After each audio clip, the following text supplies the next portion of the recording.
Hey guys, um, so this is something that I've been wanting to share, and I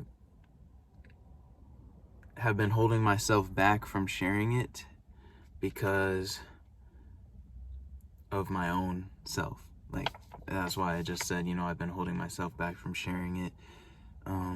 But now I've come to a spot where I just really feel it in my heart. Like, I really just feel ignited to share this. And, it's something that I want to share around the world one day. But for now, even if it reaches one person and it touches their heart and leads them back to their own power and their own self, then that's all that matters. And as you can see, I'm in my car, and I'm at the park. I don't know why. Oh shit! I don't know why I say it like that, but it doesn't really matter. Anyways, yeah. So I'm here to share this. I wrote it down and I printed it out. So yeah, I'm ready to share this, and here we go. All right. I mean, the introduction is self-explanatory, but I'll give you an intro on top of the intro. This is my life story leading up to now. I'm 22 years old. I'm about to be 23. And I just wanted to share my experience and give others hope and help them reflect on their own path and empower them and inspire them in any way I can. And if at any part of this story you feel uncomfortable or you just absolutely cannot sit through it, feel free to skip. Whatever resonates with you resonates. If some of it doesn't and it's, too much for you, then that is fair too. So yeah, I just challenge you to have it's one thing to have an open mind, but it's another to have an open heart. And so I just ask that if you can have an open heart and use this time to listen, learn, reflect, take it how you take it. Yeah, so introduction. This is a first-person telling of a young man from Ithaca, New York, who has struggled in life but has not given up on himself. He chose to move forward and break generational traumas that have been present in his family. The road in front of him wasn't just bumpy, but slippery. I know all of us have been through some hard times throughout our lives. No one is perfect, is a cliche, but it applies to me and the whole world.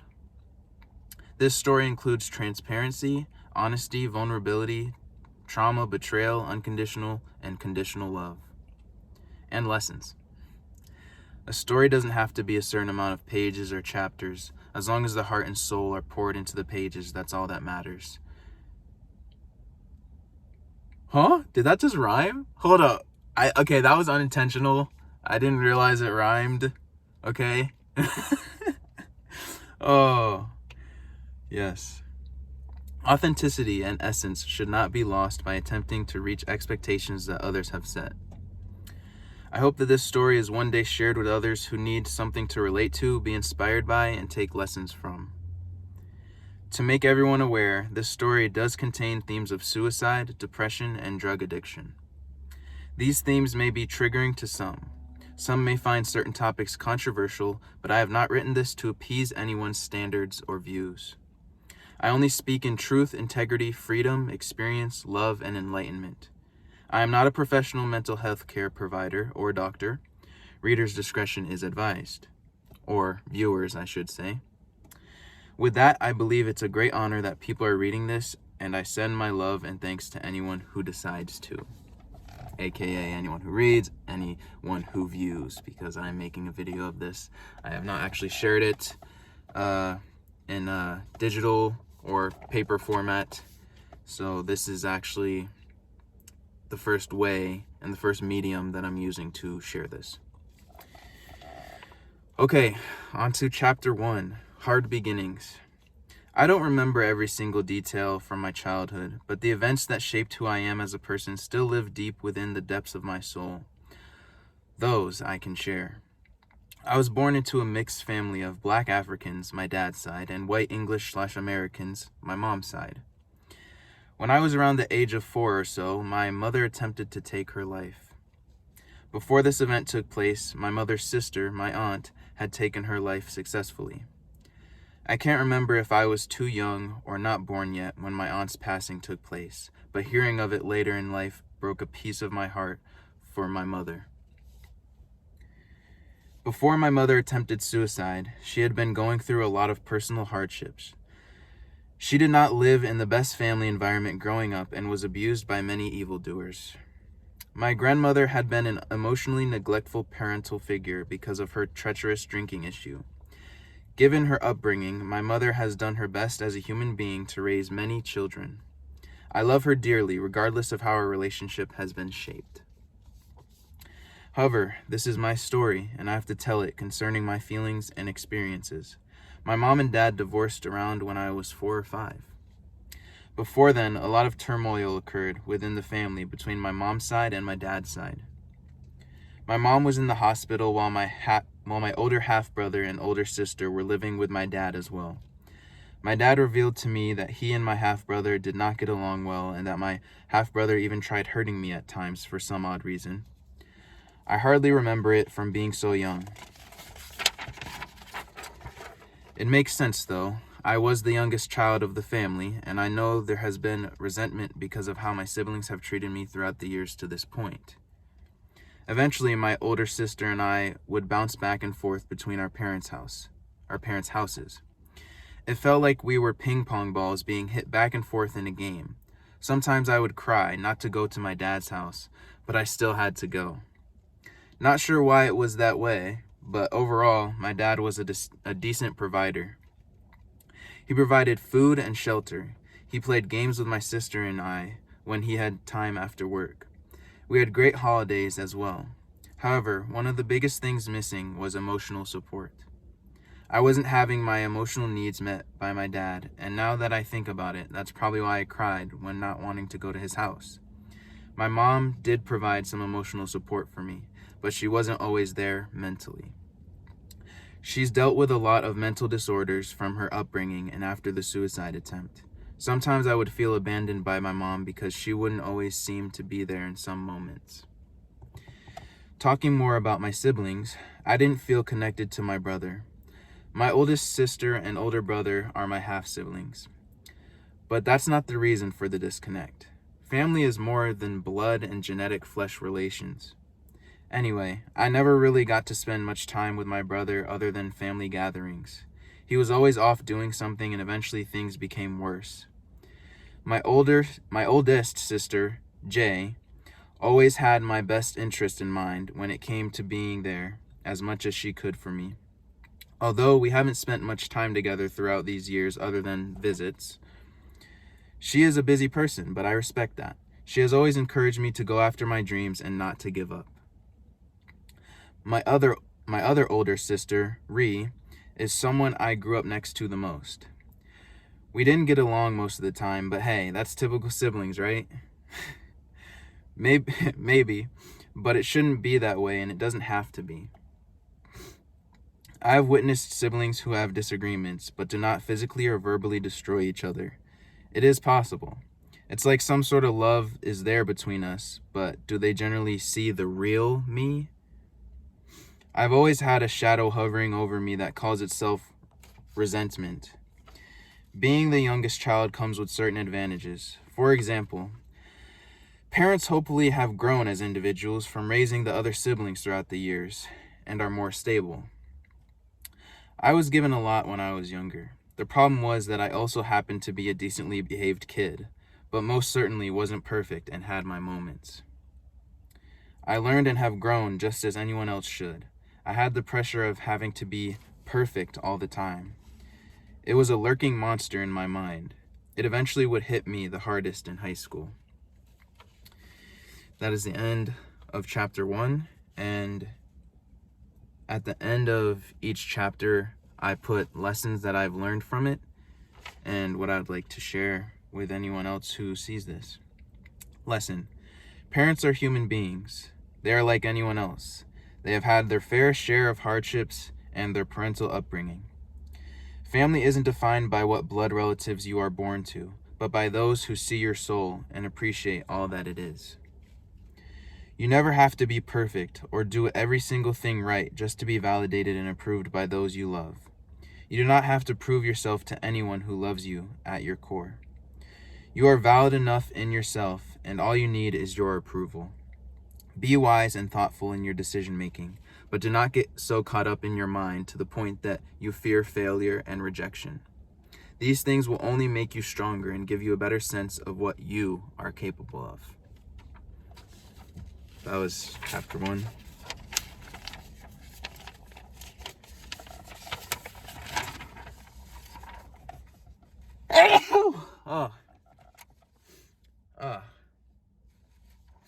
I think that I'm going to break this up into parts because this is a lot to read in one sitting.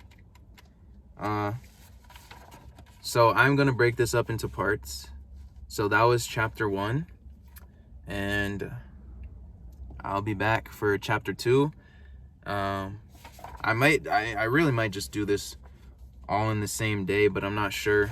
We'll see. Either way, that was chapter 1, and I'm gonna cut the video here. So thank you guys for watching this part. I appreciate it, and I hope you learned something from it and you saw a reflection of whatever you needed to see to lead you back to yourself. Peace. This is chapter 2 of my story. I don't know if I actually even said the title of the story, but I'm calling it The Life You Pass On. Either way, it's probably going to be in the caption or title of the video somewhere. Either way, but yeah, here we go. Chapter 2. Who can I trust? Where is my refuge? While my older sister Ree and I lived with my dad, we had a decent time. Even if not all of our emotional and mental needs were met, I believe some sort of love was there. My sister and I trusted my dad to take care of us and never lied to us about anything. One day, he lost that trust by betraying us. He told us that he would never get married to the woman that we conveyed to have treated us poorly. This woman had abused us verbally and, at moments, physically. My sister had warned him that she would leave him and live with my mom for good if he brought the woman to the house or married her.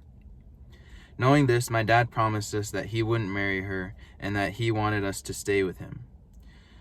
Not too long after that, my sister discovered that our dad was lying and that he snuck her into the house. My sister left and never lived with my dad again. She wasn't old enough to make that official decision, so it went through court and the court allowed it. On the other hand, I had no choice. I was around 11 years old at the time and had no issues. When my dad officially revealed to me that he was going to marry the woman, I forgave him for lying, and I was ready to let the past be the past. I was willing to give her another chance. That chance didn't work out too well, though. The woman was very verbally offensive and abusive towards me, and sometimes towards my dad. Whenever I would tell him about how she was mean to me, he would tell me that he would talk to her about it. Nothing ever was corrected about her behavior, even after the many talks that he had with her. On the other side of things, my mom wasn't very stable, but she tried her best. She married my stepdad, and they truly love each other. My stepdad was a good father figure and role model for me. He taught me many things, from cooking to car maintenance. He's taught me that we all should learn by making mistakes and experiencing life for what it is. However, I felt a bit lost not having the most stable connection with my mom. I needed her as a child. I felt that there was only so much that she could support me with because of the mental disorders that have hindered her from functioning stably. I have come to accept this and have compassion because she has been through a lot and did her best with what she was dealt. The love was never lost, but I still felt something was missing. Let me still see. It's getting a little bright out here. It's getting a little bright outside. I felt that my good behavior was my ticket to receiving love.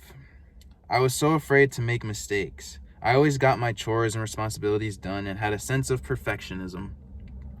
I felt the weight of the whole family was on my shoulders, and that if I didn't do everything just right, I would be seen as a failure and would let them down.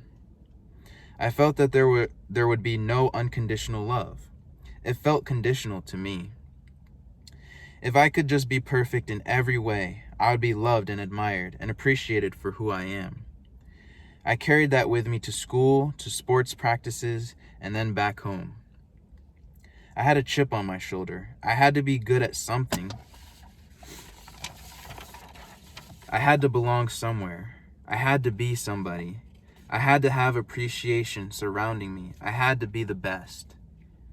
Where was I to go? Could I find those who I belonged with here or over there? I was lost and wasn't being found. I sought validation and acceptance in places where I was overlooked and rejected, places I was prejudged for my physical appearance and how I acted. I never have felt seen by anyone. No one on this earth has seen me. I'm writing this to show you. You will see me. Let this be a source you can trust for guidance and wisdom. Let this be a place of refuge for those who feel lost, alone, unmotivated, unworthy, or afraid. Here's the lesson. Use your inner discernment when feeling others' motives or intentions. Do your best to feel out of that is a typo. But do your best to feel out situations with people, even if they're the ones closest to you. Anyone can betray you and anyone can break your heart. Don't be afraid of this. How would we know healing without pain? How would we learn to maneuver through challenges and obstacles without experiencing them for ourselves? Test yourself and others. See if you have set conditions for someone to gain your love. See if they have put conditions on you to gain their love. Now, I'm not saying not to have standards and expectations for how one should be treated. Rather, I'm saying to truly love someone for who they are, even if they make mistakes, and without putting pressure on them to fit your ideas of who they should be. If you do not love who they are already, then you cannot love them without conditions and limitations. Lastly, you are more than your human self, this vessel, and the things you partake in.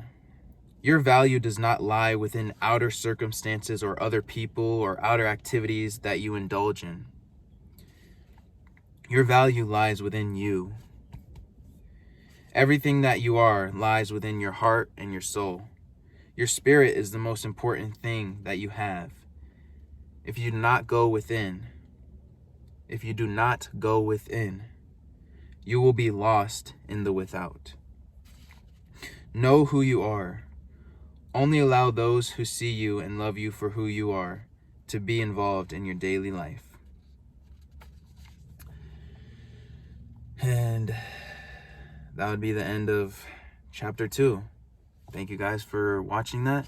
I appreciate you listening, and I hope that you gain something from it and that you can reflect upon your own experiences with it. So, yeah. Thank you guys. Peace. All right, guys. Welcome to chapter 3. Whew. So this one is even deeper. I perceive it as deeper than the past two, but everyone has a different perception, of course. So, yeah, I'm just going to breathe through this because I know that these things are not me. These are just my experiences, and they have shaped me to be who I am and to be able to share this with others so that they may find inspiration, encouragement, and reflection. So here we go. Chapter 3, Habitual and Generational Trauma. Sit back and be prepared for the most vulnerable I have gotten in my life. I'm sharing the ugly truth that lies behind the veil of family. I will reveal the habitual shortcomings and faults within my generation and the previous generations of my family. These tendencies are also prevalent in the world and environments that our children are growing up in. These habits have caused trauma, chaos, perversion, guilt, and shame. I'm not proud of some of the things I have done. I take full responsibility for what I'm about to share. Pornography, sexual corruption, perversion, and early exposure. These are some of the things that shaped my reality as a young child. From around age 11 to 12, I was introduced to pornography. When I was at my uncle's house, the uncle on my dad's side, my cousins looked up pornography on the home's computer and we watched it. Different sexualities were presented when I was ill-prepared for it. I was a child still learning about my own body and attraction. Viewing porn at such a young age altered my behavior. Porn can present dominant sexual encounters, which children are not ready to be exposed to. There is no true love or stability to be found within pornography. Seeing all the sexual stimuli threw me down a hole of lustful intent and actions as a child. It became a part of my identity and who I was. I am not proud to admit this, but around that time of my early childhood, I convinced one of my younger cousins to do what I was exposed to, which were lustful and sexual actions. I was never the same afterward. The guilt and shame that followed haunted me. I felt disgusted. I felt like the scum of the earth, even though I was still a child and still learning right from wrong. In my adulthood, I think back to those terrible and traumatic times. I look at it from my young child self's perspective and my adult perspective now. I forgave myself, and I knew that something in my family needed to change. My dad's side of the family has always been very sexual and lustful for the fleshly desires in life. At parties, the family would dance with each other very sexually and would say very raunchy things when they were drunk. It was normalized, and no one made a big deal of it. None of it was to be serious, but little did they know what effect it had/has on the children who are stuck around such behavior. Seeing adult role models/parental figures act in such a way is not healthy for the next generation. I still deal with an off and on tie with pornography, and I have hope that I will wake up to the inner work required to release its grip from my identity for the sake of my future spouse and children. Pornography itself isn't the problem, but the addiction and identifying myself in it. The issue doesn't just lie within family ties, but also in society. Society has let go of standards. Lust, greed, selfishness, and closed-mindedness have taken over in an era that is said to be the most progressive. Do I agree some decent change has been made? Of course. However, we as people still fail to see the bigger picture. It's okay to be attracted to others and enjoy sexual relations. Everyone has the freedom to choose what they do with their lives, and we can learn from each other. However, we also need to take care of the generations to come. The internet and mainstream role models, for the most part, are not the best examples of what it means to be compassionate, responsible, and caring as human beings. What is the standard of how young people show their worth in this generation? It's shaking some ass, following the hottest trends, and taking pride in their most lustful accomplishments. See, that is the great thing about having this human experience, is that it's okay to laugh at certain things, No one should feel ashamed for, laughing at serious topics or anything. For, yes, this is a serious thing to me, but also I am allowing myself just to feel. That's what anybody should do. Just allow yourself to feel, whether it be you laughing at it or, you're uncomfortable with it. We get to feel. Feeling is a blessing. And so it's just, having the breath of life, being the breath of life in a human form is just, it's an empowering experience when you really look at it. Like, you got these hands, it's a form, there's things formed around you. Those are miracles. And so I allow myself to laugh when, when I'm laughing at a certain part, because it's like, it just is. I just am, and it just is what it is. It just is. Anyways, just went on that tangent. That was an important tangent. All right, where was I? Okay, what is the standard of how young people show their work? Oh, hello? Did I? Oh, I think, okay, I already read that part. Don't worry about it. Okay, this has been created for us. This has been, yeah. Okay. This has been created for us by those who tell women that they are only worth what they look like and that they cannot do what men can do. The act of men chasing after women's bodies instead of holding them in respect and love keeps the world trapped in cycles of sexual abuse. A sexual system was created predominantly for men who are desperate for women to give them any sort of intimacy, attention, and pleasure. This comes through pornography, strip clubs, prostitution, and subscription-based online content.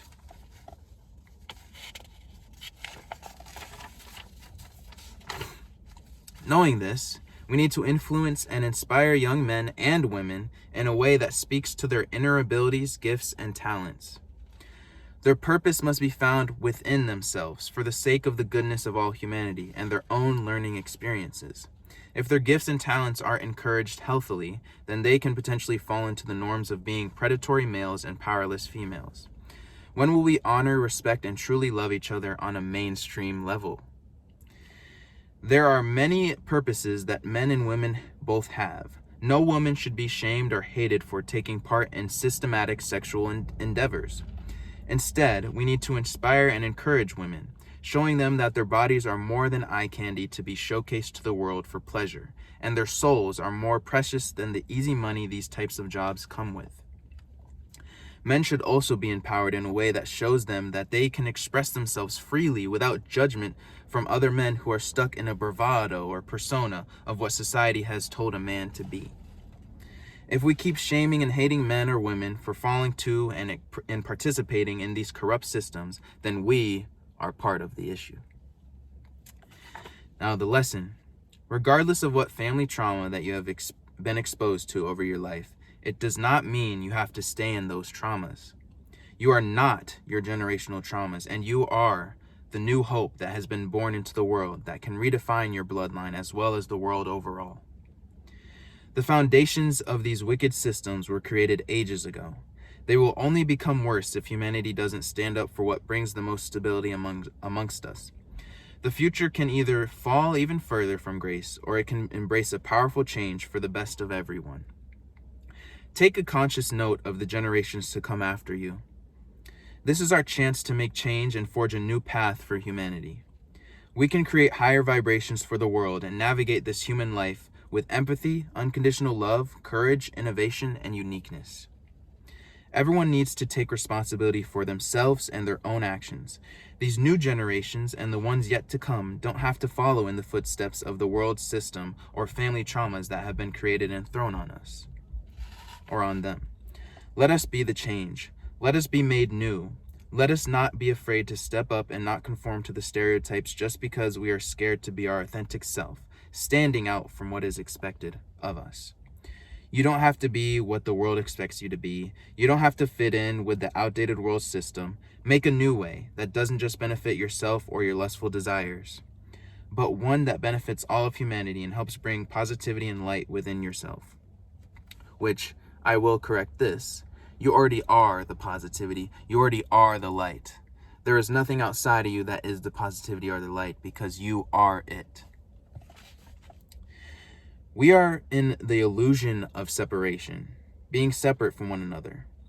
But at the core, we are all one essence, one energetic ball of all things representing life. The next generation is counting on you. Stand up. That is the end of chapter 3. And I thank you guys for watching, and on to the next.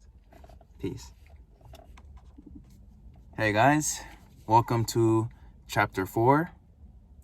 And so far I have come to realize I am doing it in the same day. I'm reading these chapters all in the same day. But we'll see if that changes. Either way, I go with the flow. So right now I'm reading chapter 4, and that is the present moment. So that's what I'm doing. Chapter 4. Why pick on me? Who's my real friend? Going through school and other activities that involved social interaction proved to be difficult for me. Yes, it is a typical time for young ones to question where they belong in the world and where they fit in. However, it felt different for me. Even with all of the experiences, I wouldn't say one particular place made me feel completely welcome. I was seen as the loser, or geek, and couldn't seem to find anything everlasting. One friend would come and then something caused them to go. I have no lifelong friends currently as I'm writing this and reading it aloud. I have many friendly acquaintances, but no solid deep level connections. That will change. I bet on myself and God, which that is a topic that I will go into deeper because I believe there is no separation between myself and God. But I will go into that at a different time. When I was about 9 years old, I liked to go to the little park near my house. When I went there, these two young ladies would show up. It's like sometimes they would watch to see if I was there. The girls were bullies and tried fighting me physically constantly. One time, things got bad. They attacked me and I tripped one of them. The girl I tripped fell on her face and one of her teeth was chipped off. I began to run back home and the other girl chased me, but I shoved her down and continued to run. Eventually, as I expected, one of their fathers showed up at my house. They were upset and I had to apologize for defending myself. Throughout middle school and high school, I was bullied as well. In middle school, I was overweight and many would call me fat. I was also judged for my geekiness. I was very weird. I would make weird sounds to get attention and get people to like me. I wanted attention and to be admired. People would also judge me for the clothes I had, either calling them fake or knockoffs. I tried everything I could to fit in, but to no avail. In high school, I joined the football team. I thought it was a good idea to feel... I thought that it was a good way to feel a sense of camaraderie and community. I also thought that it would bring me some sort of popularity. Eventually, I had to stop playing football because of a severe injury that I sustained, which is to be told in the next chapter. Stopping football caused me to lose friends. Many of my football brothers switched up on me and acted like I didn't exist. I felt outcasted and lost. One of the guys that I grew up going to school with from kindergarten to high school remarked to me that I didn't see... Remarked to me that I didn't see coming. Okay? Made a remark to me that I didn't see coming. He never was rude to me until after I stopped playing football. I told him about my interest in professional wrestling and he belittled me for it. He said that it was weird that I still enjoyed watching professional wrestling and that I was a loser for it. It hit me because he was someone I grew up with throughout school, and we were also cool until that point. It also hit me because it wasn't the first time someone made fun of me for liking wrestling. Some would call me gay and describe it as sweaty men rubbing against other sweaty men sexually. I knew that was far from the truth, but it still hurt being clowned for one of the passions that had deeply impacted my life as a whole. Moving on, I made a best friend during a camp that I attended. We would hang out constantly and had a lot in common. We will call him D for privacy reasons. He is the one who introduced me to one of my current loves, professional wrestling. He brought over one of his wrestling video games and I was hooked. It became something that I invested a lot of my time into.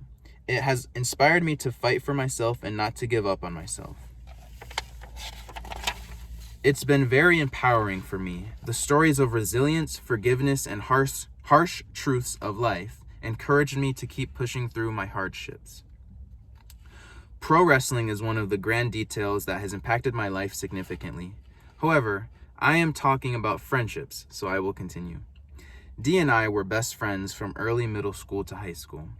We didn't go to the same middle school, but still found a lot of time to hang out. By the time we reached high school, our friendship began to drift apart.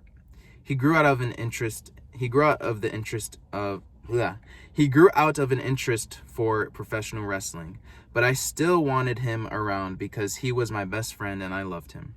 He was one of the main reasons I joined the football team, to give it a try because it was one of his major interests. I thought maybe our friendship would deepen because we had more in common. However, throughout those years, we spent less and less time hanging out. At one point, we had an art class together, and I was very happy about that because we got to sit and chat. However, one kid who sat with us would harass me and judge me for my interests. I was very open about who I was and what my interests were. The kid made fun of me right in front of my best friend, D. D did nothing about it. He either laughed it off or was completely silent. Sometimes he would even seem to be siding with the bully. I felt abandoned and betrayed. I stopped being friends with him after that year, and we parted ways. Even with D being out of my life picture, I maintained a great friendship with someone I considered a brother, not a best friend. We were that close, closer than D and I were. I will call him Scar for privacy matters. Scar and I met in middle school and would hang out almost every day. We were like absolute siblings. We would have sleepovers even throughout the school weekdays. He also shared a lot of the same interests that I did, but something felt different. He felt like family to me, and I thought that I had a real brother for the first time in my life. When my biological older half-brother was absent, Scar was there in his place. Scar treated me like family, not just a friend. Sadly, this brotherhood would not last. It felt like the story of Rick and Shane, of The Walking Dead, if you know what I mean, but on a heart level, as well as different circumstances. If you know, you know. It started with a girl that I was dating in my freshman year of high school. She treated me like absolute garbage by pushing me away emotionally and physically, as well as calling other guys attractive in front of me. I ended things with her because of this, and Scar knew all about it. Not too long after all of this, he revealed to me that he was dating her, with his eyes watering. I felt very betrayed and hurt by him when he told me this, but I forgave him, and I told him that I loved him because he was my brother. Scar and I continued to be friends and create new memories together. We would continue to be glued at the hip until he changed high schools in our senior year. He didn't just change high schools, but he changed his ways as well. We stopped spending as much time with each other, and he gained a new group of friends that he would begin spending most of his time with. He and his friends would smoke marijuana, but I would not.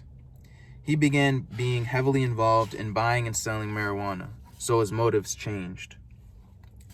He began hanging around those who benefited his endeavors more.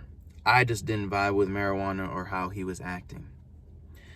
I saw that he wasn't the same Scar that I knew and loved as a brother. He became a stranger to me, and we drifted apart. I will give him the benefit of the doubt, though.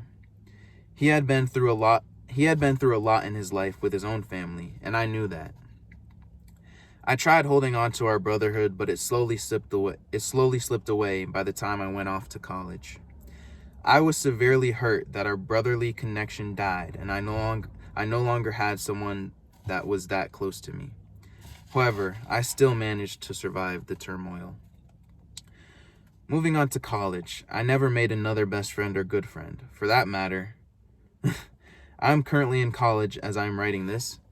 I am not anymore. It has been a wild ride, as I, like all of us, had to go through the COVID pandemic. On top of that, I had to navigate through the workforce and then go back to college as an older sophomore.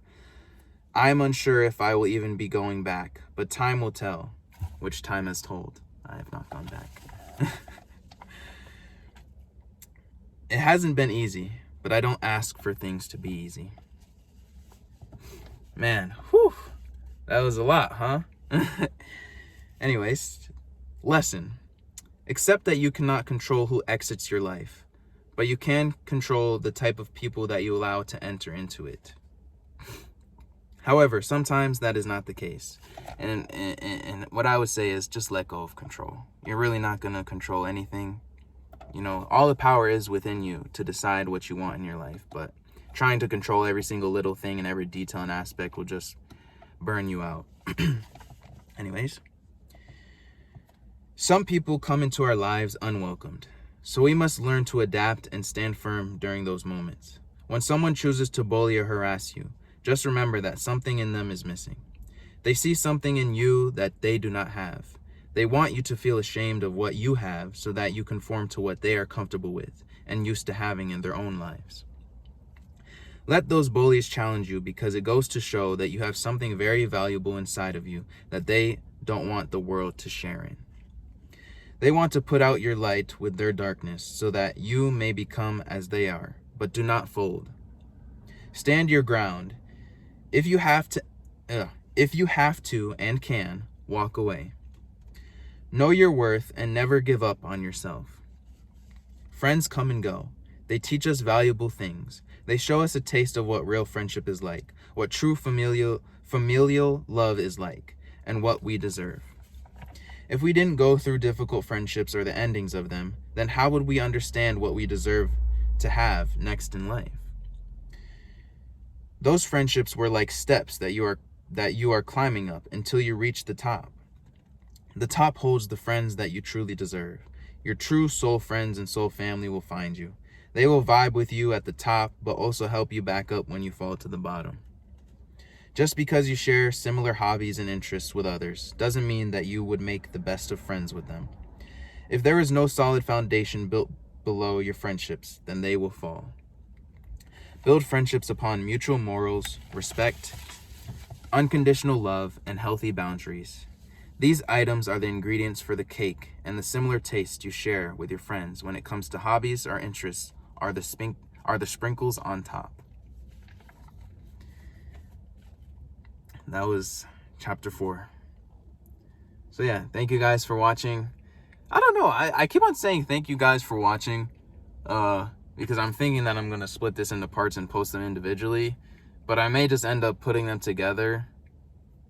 But we'll see. Anyways, thank you guys for watching this chapter and this part, and on to chapter 5. Hi guys, welcome to chapter 5. Chapter 5 is a bit shorter than the other ones, but that's okay. You know, nothing has to be a certain length, and all I'm trying to do is get the purpose and the point across. So that's all that matters. Chapter 5 is surgery. I've had at least 3 experiences with surgery. These surgeries have impacted who I am and how I view the world. The first one that I had was when I was very young. I hardly remember it, but it helped me have a better quality of life. I was born with both of my testicles in my stomach. I had to have them brought down to the area they were meant to be in. All I remember is the stitches around my stomach lining and how I picked at them before they fully dissolved. Since that day, my stomach lining has been very sensitive when being touched, whether it be at a doctor's appointment or in a romantic relationship, or myself. Literally, around my waist, around the lining of my stomach. It literally is so sensitive. Like, you could just be like, put your finger and just go like that, like the slightest thing, and it will just start to spasm and cramp up. It's insane, but those things don't define me.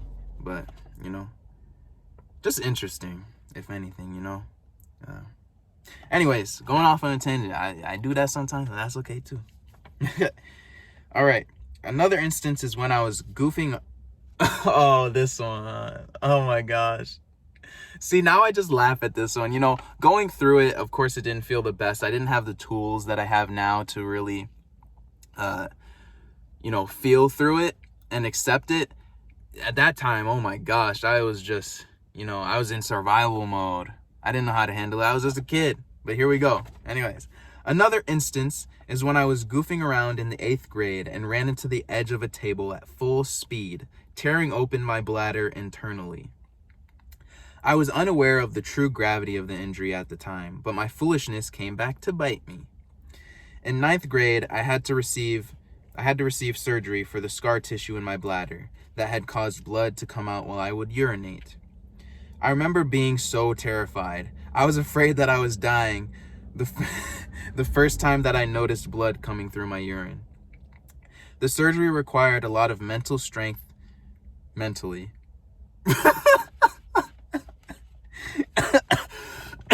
This is the rough draft. This is the rough draft. Oh my gosh, that's hilarious. Oh my gosh. Oh my gosh. Wait. I got lost in it. Wait. Okay. The surgery required a lot of mental strength, mentally. I think we all get the point. I had to have a cystoscope put through my penis to reach back to my bladder so that they could observe the scar tissue. The cystoscope is as thick as a Sharpie pen, or maybe like a pencil. I don't know, but it's pretty thick. It's like that. Yeah. The doctor told me that he was surprised that I didn't cry because a lot of grown men would cry during the procedure. I knew that it was because I had already been through so much in my life. I had to be strong. I was resourceful and used my mind to imagine my football coach yelling my name as inspiration to stick through the procedure. The next step was to have a stent put in place for the surgery. The surgery required them to laser off the scar tissue. I was so nervous about the surgery, but used a song by one of my favorite artists to give me the courage to get through it. I had to heal and then go back to the doctor for the stent removal. Man, seriously, when I was in that survival state, which at the time I didn't know I didn't have to be, I didn't realize that I am the inner power. I am power. I didn't realize that. I didn't have that self-empowerment at the time. I don't blame myself for that. It just is what it was, and I accept it. But it's just that song, man, it really did get me through that phase. It's Not Dead Yet by Jen Ledger. And shout out to Ledger. She's a great artist, very beautiful vocals. Not Dead Yet. That got me through it, man. It's like when I was in that room, when I was on that hospital bed before they were doing surgery, when they were putting me to sleep, I remember the nurse was like, "Would you like to play a song that you really like, that's your favorite?" And I told her, that song, Not Dead Yet, play that, please. She played it, and then all of a sudden, I just felt, as I was being put to sleep, it felt like angels were around me. I felt so at peace. Like I felt like I was the peace, man, that feeling. I'll never forget that feeling, And it's just, I'm grateful that I got to feel that feeling, The feelings we have, we should all be grateful, whether we perceive it as sad, bad, good, depressed, happy, whatever it is. We get to feel, people. We are alive. We are alive, guys. All right? So be grateful, man. You got the fingers, man. Like, you could just be, like, it's amazing. Everything we do like that, like, bruh, it's amazing. A formless form that is the universe made manifest into a form.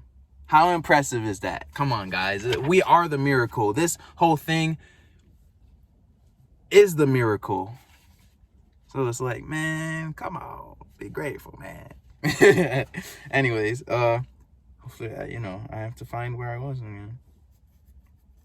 Okay. Yes. After it was over, my bladder felt full, but it wasn't. Oh, that was one of the most painful feelings ever. Oh, it was one of the most excruciating pains I have ever felt in my life. But it wasn't the only time that I had to go through that surgery. Yep, guys, I had to go through that again. Years later, in 11th grade, the blood in my urine came back, and I had to do the same procedure again. I will never forget these experiences. They live with me mentally and even physically. To this day, whenever I have to urinate, there's a good chance that it will hurt because of the trauma that was caused by my carelessness. Sometimes I look back and see it as my karma for the sexual perversion that I was involved in when I was a younger child. Maybe that's a little harsh to think, but it's a real thought, and I ponder on it sometimes. See, and also interesting thing is, when I was writing this, I was in a whole different space than I am now. Like this, I was really it was a mix of my heart and my thoughts. But now I am practicing just being in my heart and letting that flow. And so now I look upon everything that I'm saying and on my, my child self and all that without any judgment, and even the pain, I guess I just got so accustomed to when I would go to the bathroom, I don't, I guess I just gotten so used to the pain, and I realized that pain is just a part of this experience. And it's, people want to say I'm a masochist or whatever. That's fine. I am what I am. I don't identify as a masochist because I identify as just being. I just am. I am what I am. But for those, who put titles on and labels on people, sure, we'll say, I am grateful for all feelings, including pain, because I am grateful and I'm thankful to feel things and be alive. Okay? All right. Let's see where I was. But yeah, with the whole karma thing, I mean,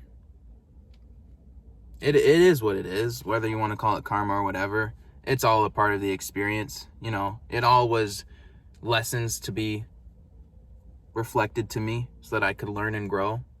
So, I mean, some people call it karma, some people call it lessons. I'm the one who calls it lessons, because that's what it is. It's the reflection of lessons upon I. What the fuck was that? Oh my god. I don't know what the hell that was, but it's fine. We're gonna let it flow. Anyways, onto the lesson. Surgery brings both trauma and healing. It proves what we are made of. We are capable of more than we know. It can create not just physical scars, but mental ones as well. There is nothing to be ashamed of. If we didn't have to deal with mental traumas, how could we understand mental relief? The same goes for physical traumas. It's like exercising. You have to tear down your muscles so that you can build them up. Sometimes life will throw these physical challenges in your way to show you that you are more than what people take you for, or even yourself, more than what you take yourself for. Let our scars, whether it be surgery or other worldly causes, represent our resilience and strength. Let them represent that we are still alive and get to live to tell the story of how we made it through such struggles.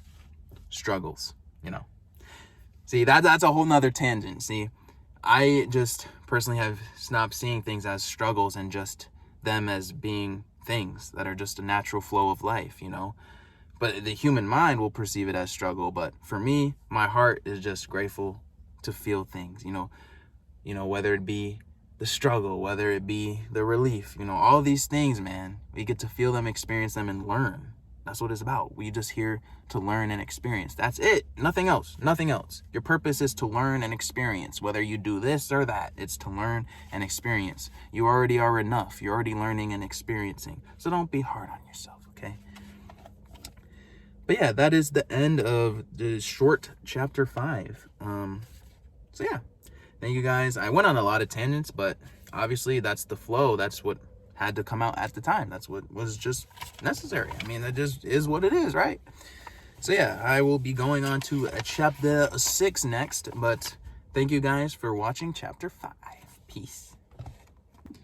What's up, guys? Welcome to chapter 6. Still the same day, guys. I'm still in the same time. So what is time anyways, right? It just is. Anyways, chapter 6, all right? Addiction. Addiction takes many forms. It comes mentally, emotionally, and physically. Addiction creates a stronghold over one's thoughts, actions, and emotions. Substance addiction is the issue most talked about, but there are many others. Sexual addiction is very prominent as well. Through self-resilience and care, these things can be overcome. One has to truly desire to be free from the chains of addiction. They just have to want to be rescued and truly hate their ways. Well, the hate part, I don't know, but just embodying, not just, trying to grasp resilience outside of yourself, but being the resilience, being the desire, the craving to break the cycle and learn from it. It's up to the individual, If they want to do the same thing over and over again, it's up to them. They are the power. They have the power and they are the power. So whatever they choose to do, it is up to them.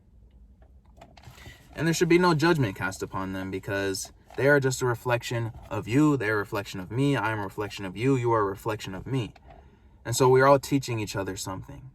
And so why would we judge another reflection of ourselves if it's actually doing us a service with teaching us something, right? Why do we have to all conform the reflections to be alike, because they're never going to be alike, or else this whole existence wouldn't even exist. If everything was to be one, then we would just be, we would just be the one. The earth would not exist if we were to just be one singular thing, which is life itself, which is God, whatever you want to call it. This wouldn't exist if we weren't, if God didn't desire the illusion of separation, if God didn't, which is I, you can say, I, which is, I'll get into it later. I'll get into that later. I'm going off on a wild tangent, but you will see more of what I mean at a later time. But anyways, there's no point in judgment because you're not better off than the next person. Even if your human vessel is, or you perceive it that way, you are not, because they are a teacher to you. You are a teacher to them. No one is actually the teacher. I'm not a teacher. I am not the wisdom. I said, learn wisdom and lessons from this, but I am not. It's actually you. And whatever you are perceiving from this and what I am saying, it all comes from you. So if you're gaining wisdom and knowledge, it's because you're actually gaining it and unlocking it within yourself. So there really is nothing to gain outside of yourself. It's just everything within yourself. You are the one unlocking it. Your spirit is, which is the one. Anyways, that was a tangent. Talk about it in later chapters or whatever. We'll see. Let's go. Anyways, in my family, addiction is a recurring theme. In one way or another, addiction has shown its nasty face.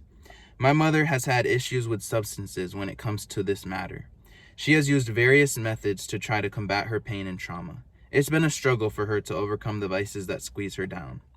No judgment thrown towards her. Like I've said before, like I've been talking about, there is no judgment. Everything just is. She has done her best. She has done the best that she could to raise... Oh? Hello? Okay, I read too far. Anyways, my mother has not only been through mental and emotional trauma from her parents and siblings, but also physical trauma through life circumstances or consequences. She has done the best that she could to raise my siblings and I. She hasn't been perfect, and that is completely fine, but she has most definitely taught me many things. I wish for her healing. I have hope that she will overcome the traumas and pain that hold her captive. Which again, her path, it is none of my soul business. It's none of my business. What? I only wish the best for her because I'm wishing the best for all of us. And all of us, and when you're wishing the best for all of us, you're wishing the best for yourself. Because they're a reflection of you. And you just, yeah. I go back to the whole reflection thing again. But, no, seriously. I wish her the best, and this has no judgment towards her. I'm simply just stating what I have witnessed with no judgment, no, this thought is right or that thought is right. It's more of just stating what it is and how it's affected my human. And why I say my human is because I know that I am not this character, because if I was this character, then it would be everlasting. Does that make sense? If this was my actual being, then I'd have the power to sustain myself, which the world and AI and all this is trying to do. But at the end of the day, they are only discovering what has already been, what it already is. But yeah, that's a whole different thing. Anyways, that's a whole different topic. And I want to continue on this right here. So, my grandmother, who I didn't know other than going to her house a few times as a child to be babysat, struggled with alcohol addiction. Her alcohol addiction caused her to neglect the emotional and physical needs of my mother when she was just a child. My mother would have to live off of junk food, which was mainly candy bars. My grandmother would go out to the bars and leave my mother and my aunt to fend for themselves. I was so young when my grandmother passed away. At the moment of writing this and reading it, I ponder on the thought of what it would be like if she was still here. And I guess not at the moment of reading this. See, like I said, I was just in a whole different space when I was writing this. But now that I just am taking that in, I'm actually being able to reflect upon it as I'm reading it to you. That's why I like these things. It gives you time for reflection. But yeah, I don't actually ponder the thought. I just accept everything for as it is and what it was, you know. And if I happen to ponder the thought, that's okay too. If I am interested in that type of thing, then that's fine. But just generally speaking, I don't usually try to ponder on thoughts of the past because the past doesn't exist. Where is it? Where is it? I mean, it's not here. This is it. Where's the future? Where's the future? Future's, hey, what the hell? Where's the future? Nowhere, because it doesn't exist. We just are. There is no past, there is no future. We just are. It just is. And so there's no need to worry about what was the past. There's no need to worry about what's the future going to be. Just be. And like, look at this moment, man. Again, we're a form. We're a formless being, the breath of life, creator, God, whatever you want to call it, experiencing formed beings. This is amazing, which it'll all fade away one day. And that's not even to be afraid of because our characters aren't even real to begin with. We just in the video game, bruh. We just playing the video game just for the fun of it. We are the power. We are the damn freaking source, man. And we just having this fun ass freaking formed experience just because we can. Anyways, again, a tangent. But yes, however, the most recent and impactful case of addiction in my family is my brother's addiction to heroin. His heroin addiction has brought a lot of trauma to my family.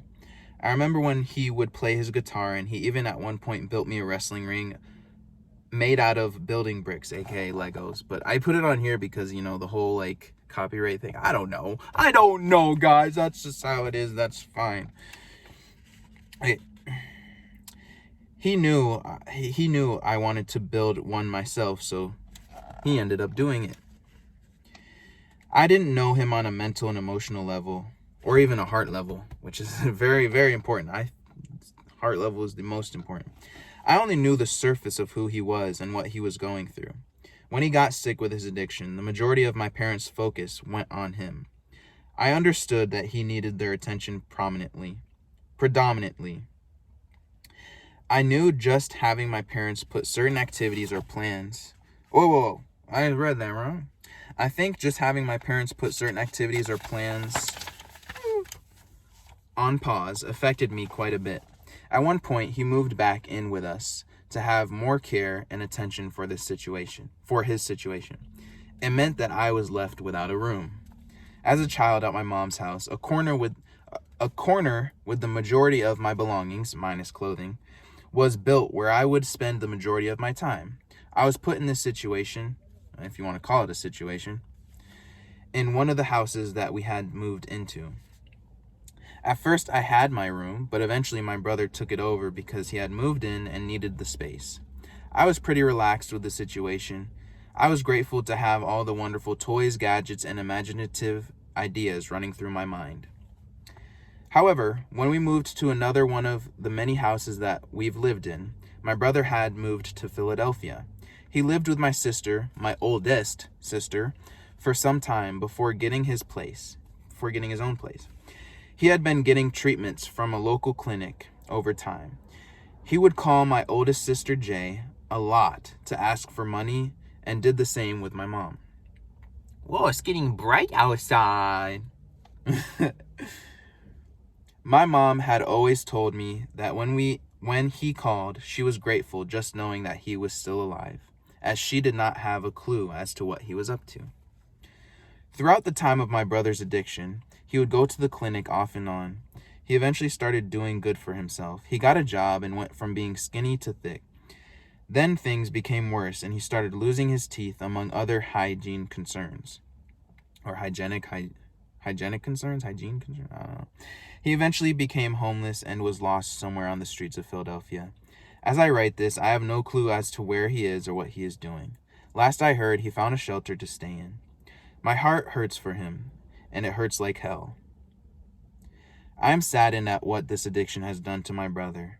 In a perfect world, we would have been buddies, I'm sure. I miss him a lot. I wish that he would overcome his addiction. Yeah, reflecting upon that,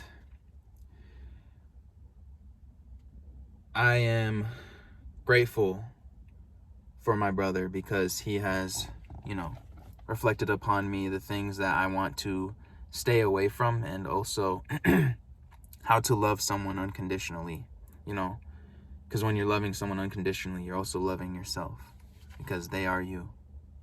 We are one. But yeah, I my heart has healed over it. I have come to accept it and understand that it just is. And it's okay to have a hope that he overcomes it.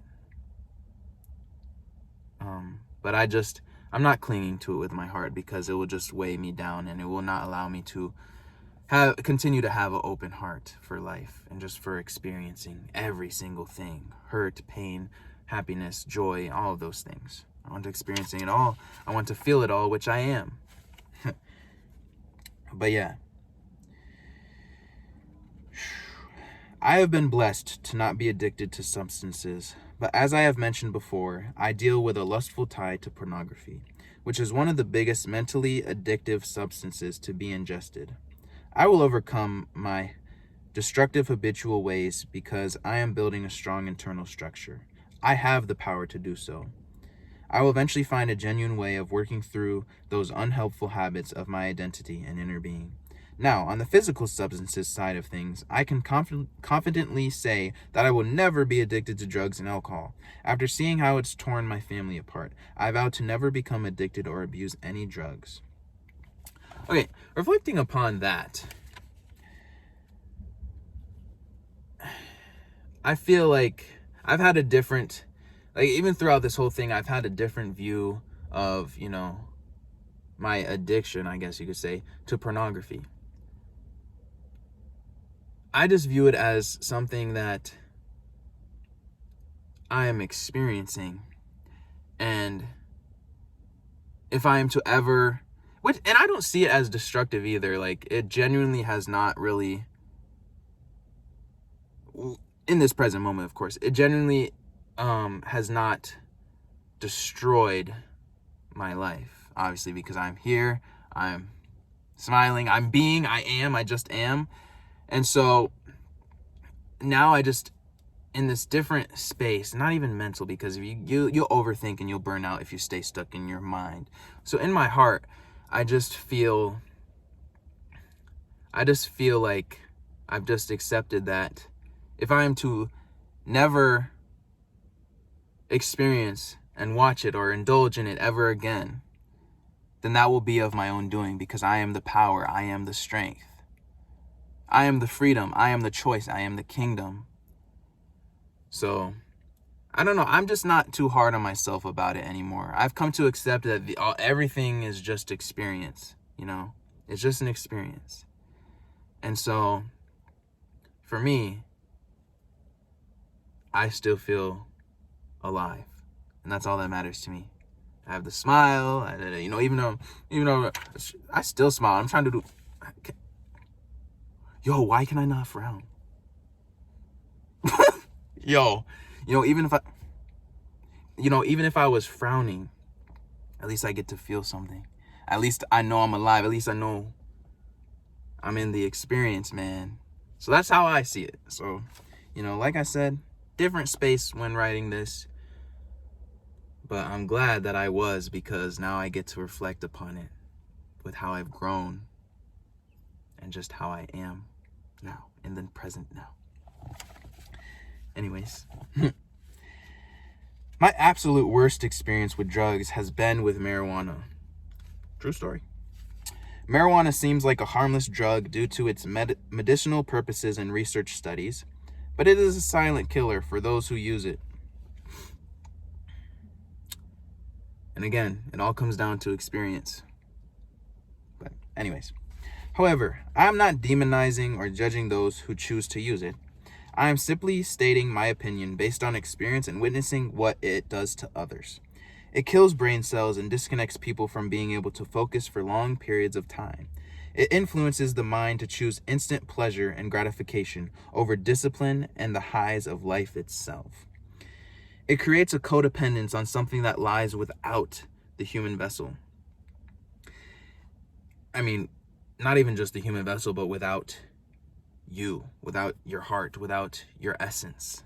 It's something that lies without your essence and gets you up in your mind, you know. It just gets you to thinking and having these deep thoughts so that you're stuck in those instead of your heart.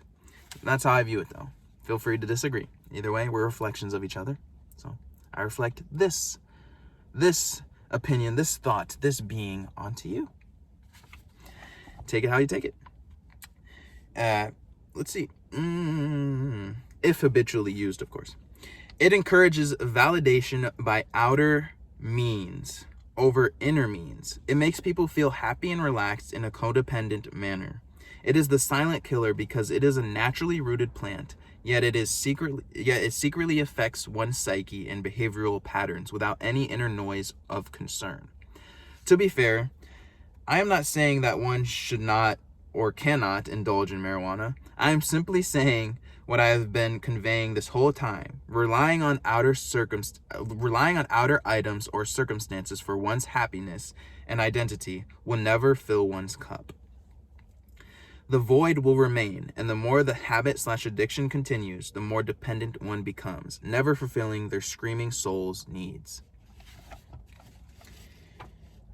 Okay, and yeah, wow. Oh, almost 20 minutes. Has this been the longest chapter? I don't know.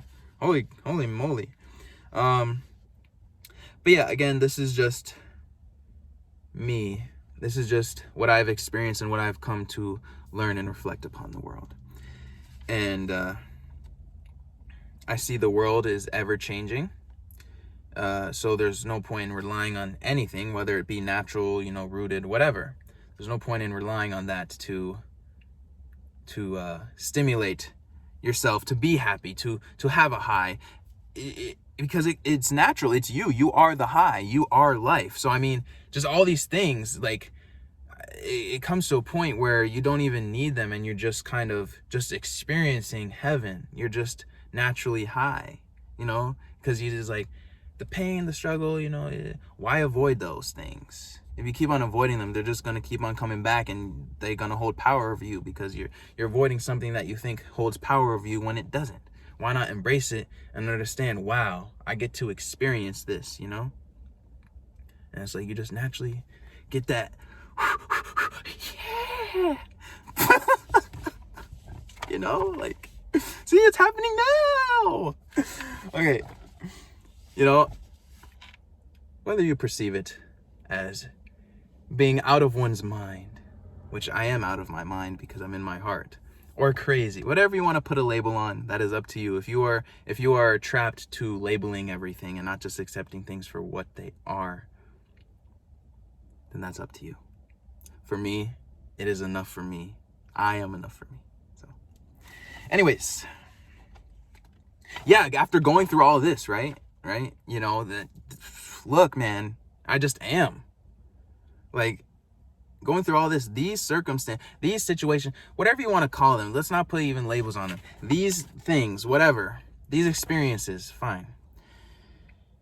Do not define me. They are not me because I just am. These are just the experiences that I chose to be in, that these things just, they don't define me. Someone just ran past my door. No. But yeah, these things are not me and I am not them. I don't identify myself with them or in them because I just am. I am the power. I am the strength. I am the kingdom, man. And that's all it is.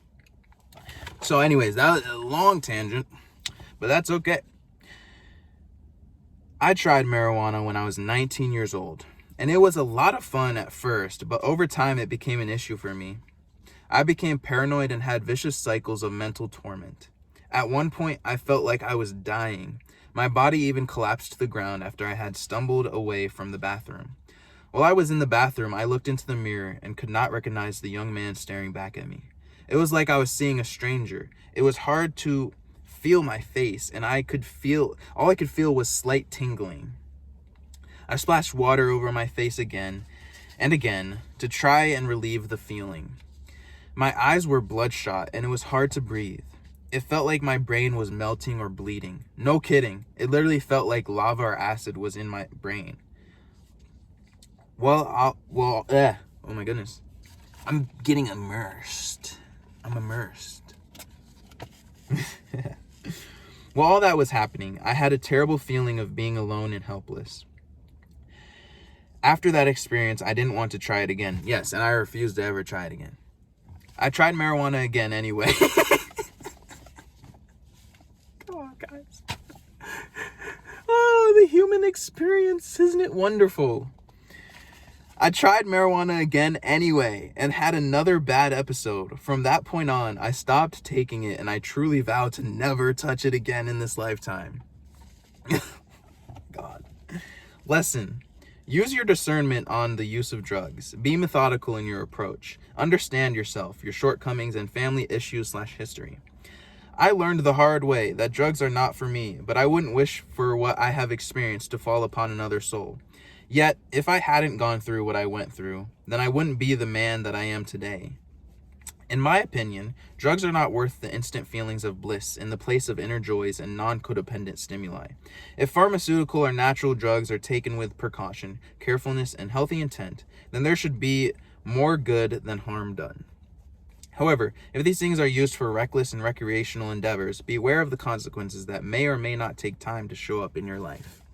And also, these consequences, at that point, you just have to accept them, just accept that that is something that you're going through. And that is something that you're experiencing. There is something to learn from it. So it's like, don't be hard on yourself while you're going through it. While you're in it, it might be hard, if you don't have the tools, to get your thoughts, which the literal only tool I mean is just breathing and understand that you are the breath. You are not the vessel, but you are the breath. That is the life. Because once your breath is gone, what else is gone? This experience. Once that formless breath, once that formlessness is gone, the form is gone. So, yeah, that was chapter 6, guys. We are going through this. Dang, I think I have to pee. I think I am going to go to the bathroom. And I will continue this, but thank you for tuning in to chapter 6. And I will see you in chapter 7. Peace out, guys. All right, we're moving on to chapter 7. I just got back from the bathroom. Oh, shit. Yeah, I just thought I would share that. This is a tough topic for some, but like I've said before, just, if you don't feel comfortable yet, you're not ready. If you're not ready for it yet, then just skip over it. Just skip it. But yeah, if you are open, then here we go. This is chapter 7, suicide. Suicide is a strong topic. Many have either witnessed it or experienced its clutches firsthand. I have mentioned my family history with such a thing, but I have my own firsthand experience to share. Some may see this as a strong thing to say, but I believe I went through this encounter so that I could be an example of what it's like to go through the specific hardship of suicide. My experience contributes to not only my own learning, but to the ones who read or hear this story. Let's go. All right. My personal experience with suicide started with a depressive state. All of the traumatic events that had happened in my life accrued, up until the point that I wanted it all to stop. I wanted an escape. I wanted to run because I felt like I was drowning. In summer of 2019, I attempted to take my life. It was to no avail, of course. It was around the time that I had just graduated from high school and was getting ready to go off to college. I was fully immersed. Yes, I said okay. I was fully immersed in my persona, ego, character, or however you please to describe it. It was of the world. My identity was formed by it and owned by it. I was lost, yearning to be found. As I have described previously, I never really found my home among others. I never found a place to belong. Little did I know that place was inside of me already. Nothing outside of me truly mattered when it came to who I was. I had no idea why I couldn't fit in, so I decided to attempt to take an exit from the world. I had hardships with finding love, which was already inside of me because it was me, and it is me. I tried and tried to reach for tangible evidence of my value in the world, when in reality, I am the definition of value. I am value. I always will be these things, but I had no awareness of this at the time because I was too caught up in this 3D physical realm. I was going through relational and familial hardships at the time as well. I let all of those things victimize me. I let them rule my power, again, not realizing that I am the power. Depressive and suicidal thoughts are a plague to our vibrational frequencies, only if we let them win. The cure is within us. We are the cure. The power is inside of us. We are the power. I am stable and free from these things, but they attempt to come back and haunt me. They will never overpower me because I say so. Yes, I take a small dose of medicine to help relieve myself. Not anymore. Let's go, baby. Okay. That is something I am so proud of and happy of. I slowly got off of my medication. I didn't just, because before I made the mistake of just like abruptly stopping it, so I'd get like these really rough like tings in my head, you know, like just like zaps, and I'd also just like, oh, like that, you know. But I had to go through that anyways. Even slowly going off of it, I had to go through that because it's just like you're detoxing from something that your body gets so accustomed to. You're detoxing from it, and so of course you're gonna have these physical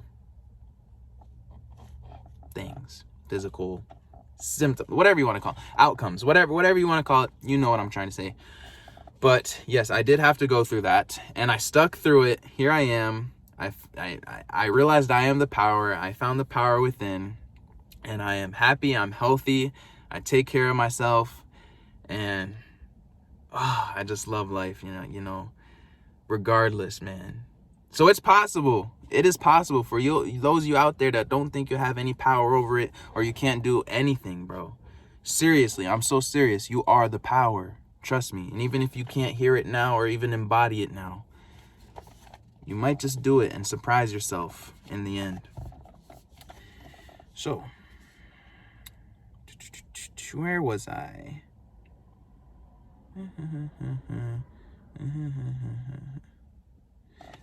I know if the world systems were to fall, I would find another way to overcome these plagues, because I do not rely on the outer world. All the tools are within. There is no need to be hyper-focused on the uncertainties or what-ifs of the world, because they indeed take our power away. Well, if anything, they don't actually take our power away because we are the power. I think they just take our feeling of the power away. Like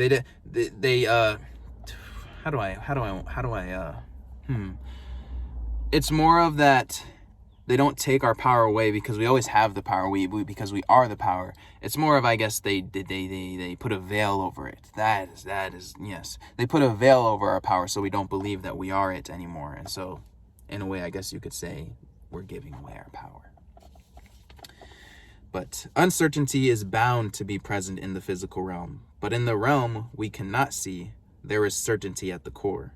At the core of what makes us who we are as a collective is love, happiness, peace, joy, and compassion. We are these unseen things.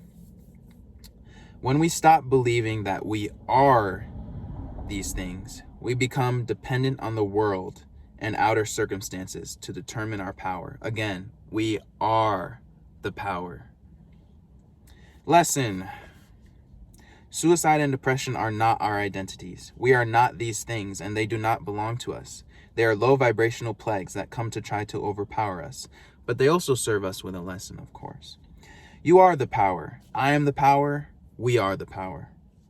We may be separate in human vessels under the illusion of the 3D world, but we are one. Remember who you are at the core: love, light, power, joy, peace, etc., which is simple compared to your human persona and character. These plagues can be overcome when realizing that we are more than these carnal identities. We are the power. And that was the end of chapter 7. Thank you guys for watching that. And yeah, we're moving on to chapter 8. Still in the same day, bro. Like, yo, this is crazy. All right, guys, let's go. We are on to chapter 8, Identity and Illusion. I believe we are all, hello. I believe we all are vessels to a high, I love this. We're getting into the topic.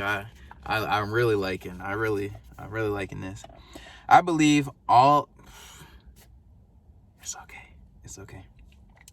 I believe all our vessels, I believe we all are vessels to a higher level of consciousness.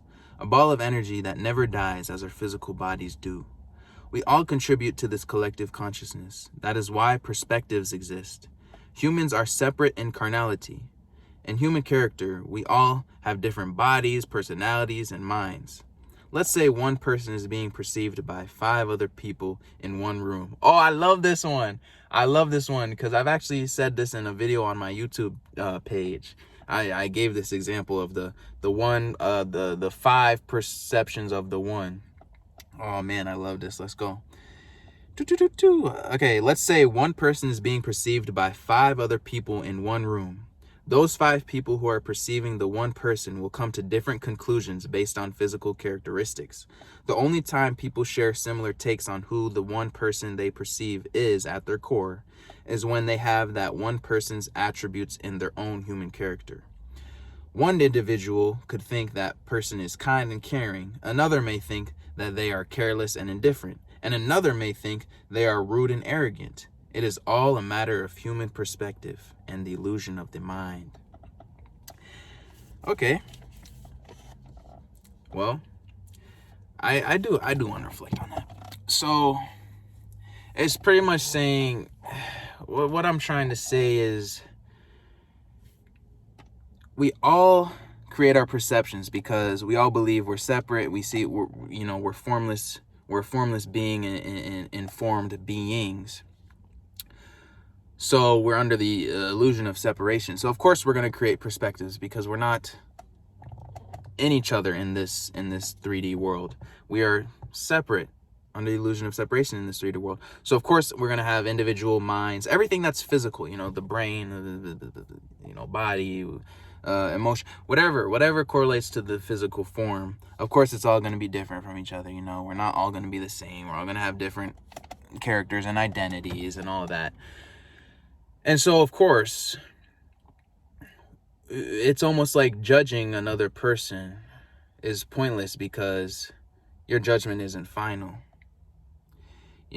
One person going to think that person is fair and kind, respectable. Another person going to think they're disrespectful, phony, corny, stupid, any of those things. But that's because they're formulating it from their own mind. They're not in their heart space, just accepting that person for what they just are, without perception, without judgment from the mind.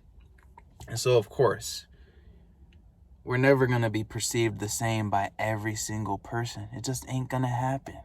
It just ain't going to happen. So that's why I like that 1 versus 5, because it just shows how we are literally under an illusion. We create our own illusions. If we didn't create our own illusions, then we would just be. There'd be no individuality. There'd be nothing. There would be no there'd be no separation. So then making this experience null and void. It would make this experience nothing. It wouldn't even exist. If there was no illusion of separation, we wouldn't even exist. So anyways, just wanted to go on that tangent because that's something that that's a thing that I really liked. So, but, oh man, and I love WWE, guys, WWE wrestling, bro. I love it, man. And Cody Rhodes, man, shout out Cody Rhodes, man. I love Cody Rhodes. Anyways, because I'm getting into, something that, he kind of inspired me, which I know I've inspired myself because I saw it in him. And if I didn't see it in him, then that means, it wasn't in me. Anyways, I like this theme song from professional wrestling called Kingdom. The theme song talks about claiming one's kingdom and that without hard times, we wouldn't know what greatness is. There is nothing to reach for when it comes to our success in this fleshly world. We are our kingdom. I am my kingdom. Everything needed is already in us. When you become aware that your core identity doesn't lie within your successes or human character, you become free from limitations. When you realize that physicality is all just an illusion and everything works in a balance of forces and energy, you become limitless. Well, even in the balance, the yin and the yang, even that is just creating two separate things and making, an illusion because you're perceiving two different things. Anyways, too many individuals fixate on their ego, and the ego, if you want to call it an ego, I mean, ego doesn't even really exist. It's just, again, all of our perceptions of our mind's perceptions of ourselves and of each other. So it's like ego doesn't even really exist. It just is.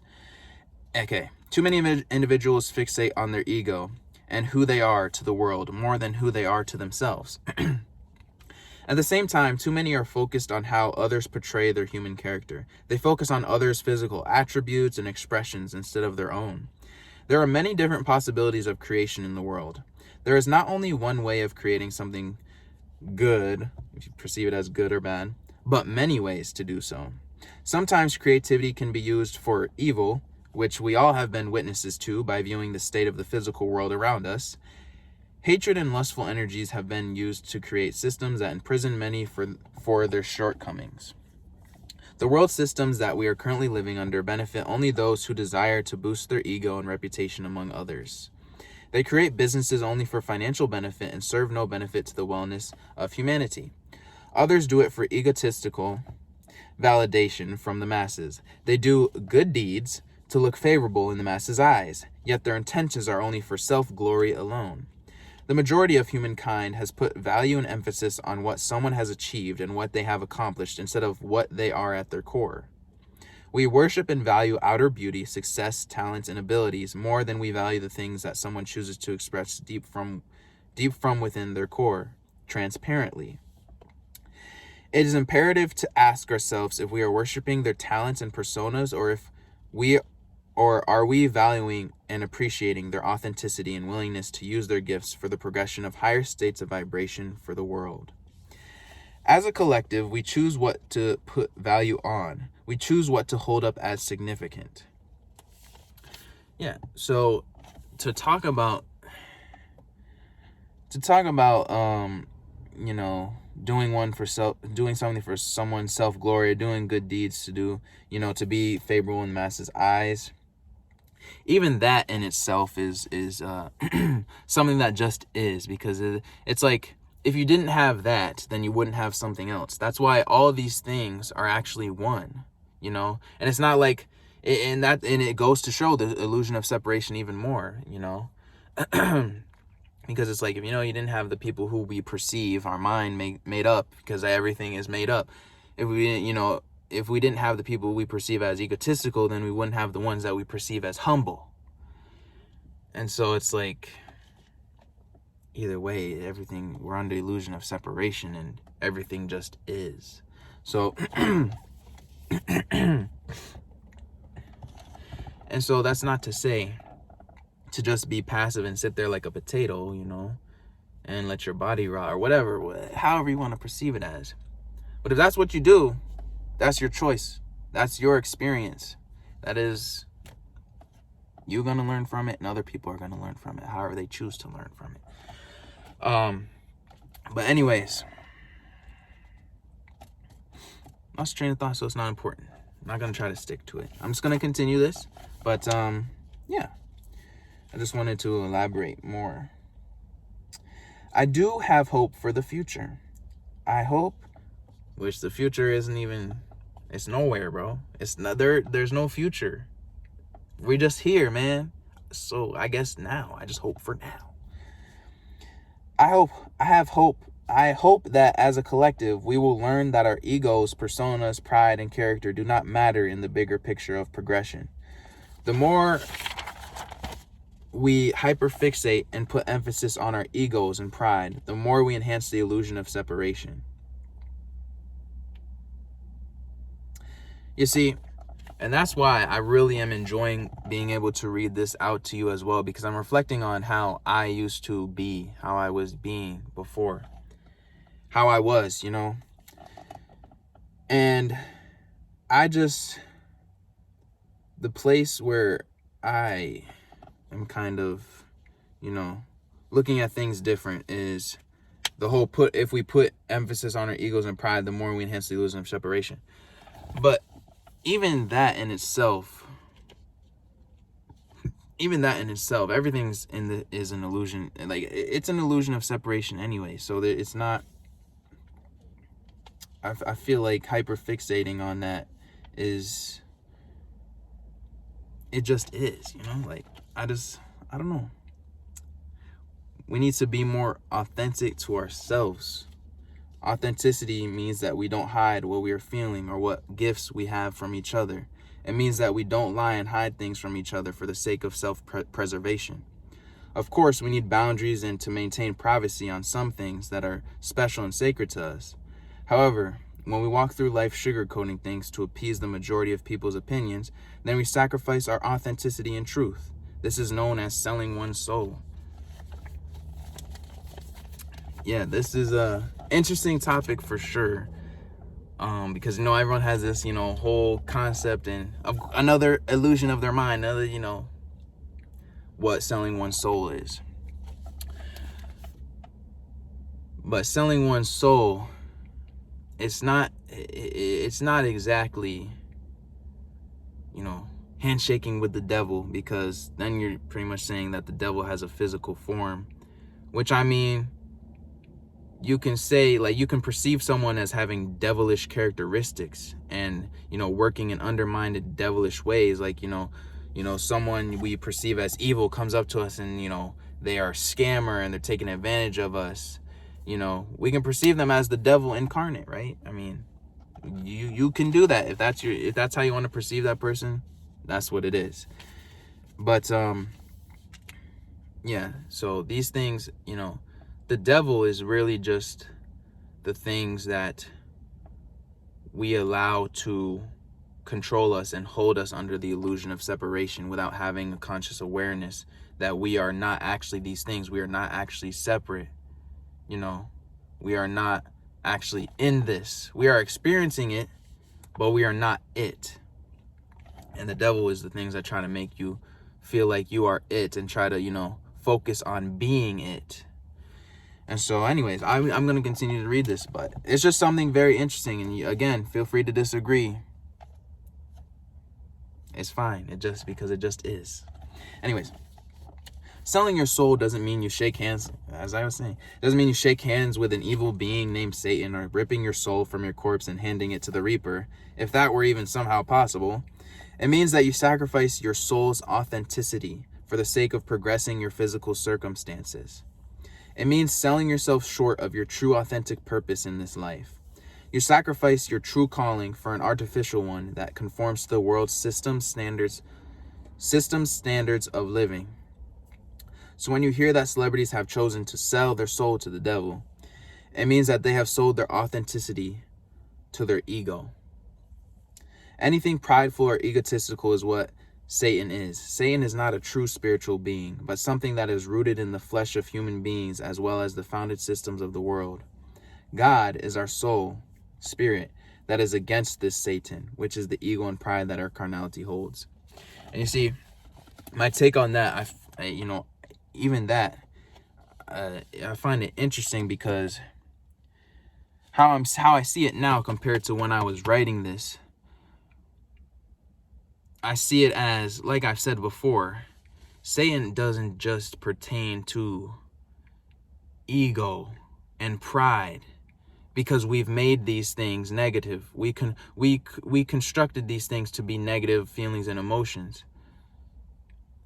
But it relates to anything. Satan relates to anything that takes you out of your conscious awareness that you are not this world, that you are not actually separate.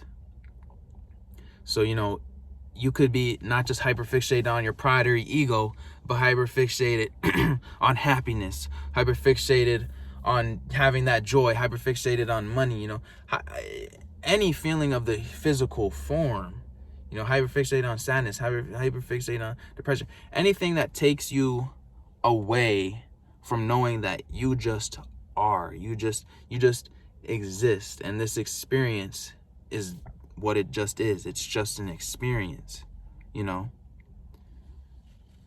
so instead of being able to take these things and just, instead of hyperfixating on it and saying that they have to be, labeling them and saying that they have to be, placing judgment on them, saying that they have to be a certain way, they have to be a certain system, they have to, ego is bad, pride is bad, all these things are bad, or this is good and that is good, that's taking you out of being conscious. That's taking you out of your heart space. That's putting you in your mind, because everything that's formed around, instead of being able to just enjoy the good, bad, and the ugly, it keeps you locked in a cage. It keeps you afraid. It keeps you all in these things that just allow you not to experience the fullness of life. If you truly are one that wants to experience the fullness of life, then you have to accept that everything just is. Now, I'm not saying just to be passive and do literally nothing. What I'm saying is taking on life from a viewpoint where you're not placing constrictive labels and judgments on things so that you cannot experience them, and so that you get caught up in your mind and burn yourself out. Because everything was created just for you. You created everything just for you. I am you, you are me. The world is everything that we have created it to experience, and that's it. And there is no actual we, me, or you. It's literally just I, the formless consciousness that desires to experience form and feelings. And this, whatever this is, we can call it the world, we can call it Earth, but it's just this. It just is. Okay? Now you have to understand that with your heart. If you try to understand it with your logic and your head, you're not going to be able to understand these things. It has to come from the great I am. It has to come from your heart space. It has to come from the light, the heaven within, to understand it. Now we on to the lesson. Know thyself and be thyself. Be authentic in every matter of living. Do not hide your true self from the world because you are scared of being judged or not being able to fit in, for then you are actually placing judgments upon everything. Do not compromise your soul's expression from the validation of others, for the validation of others. Everyone has different perspectives due to our physical minds, so don't let anyone's views of your character sway you in a direction that is not true to your core's purpose. Remember that no one's human persona matters in the bigger picture of the progression of humanity. So, because ego and pride do not matter, then we are truly set free. We are free to express our authentic selves. There are no cookie cutouts or one-world systems that need to be followed to validate your authentic expression. Just because someone else expresses themselves one way doesn't mean that you have to follow that exact order.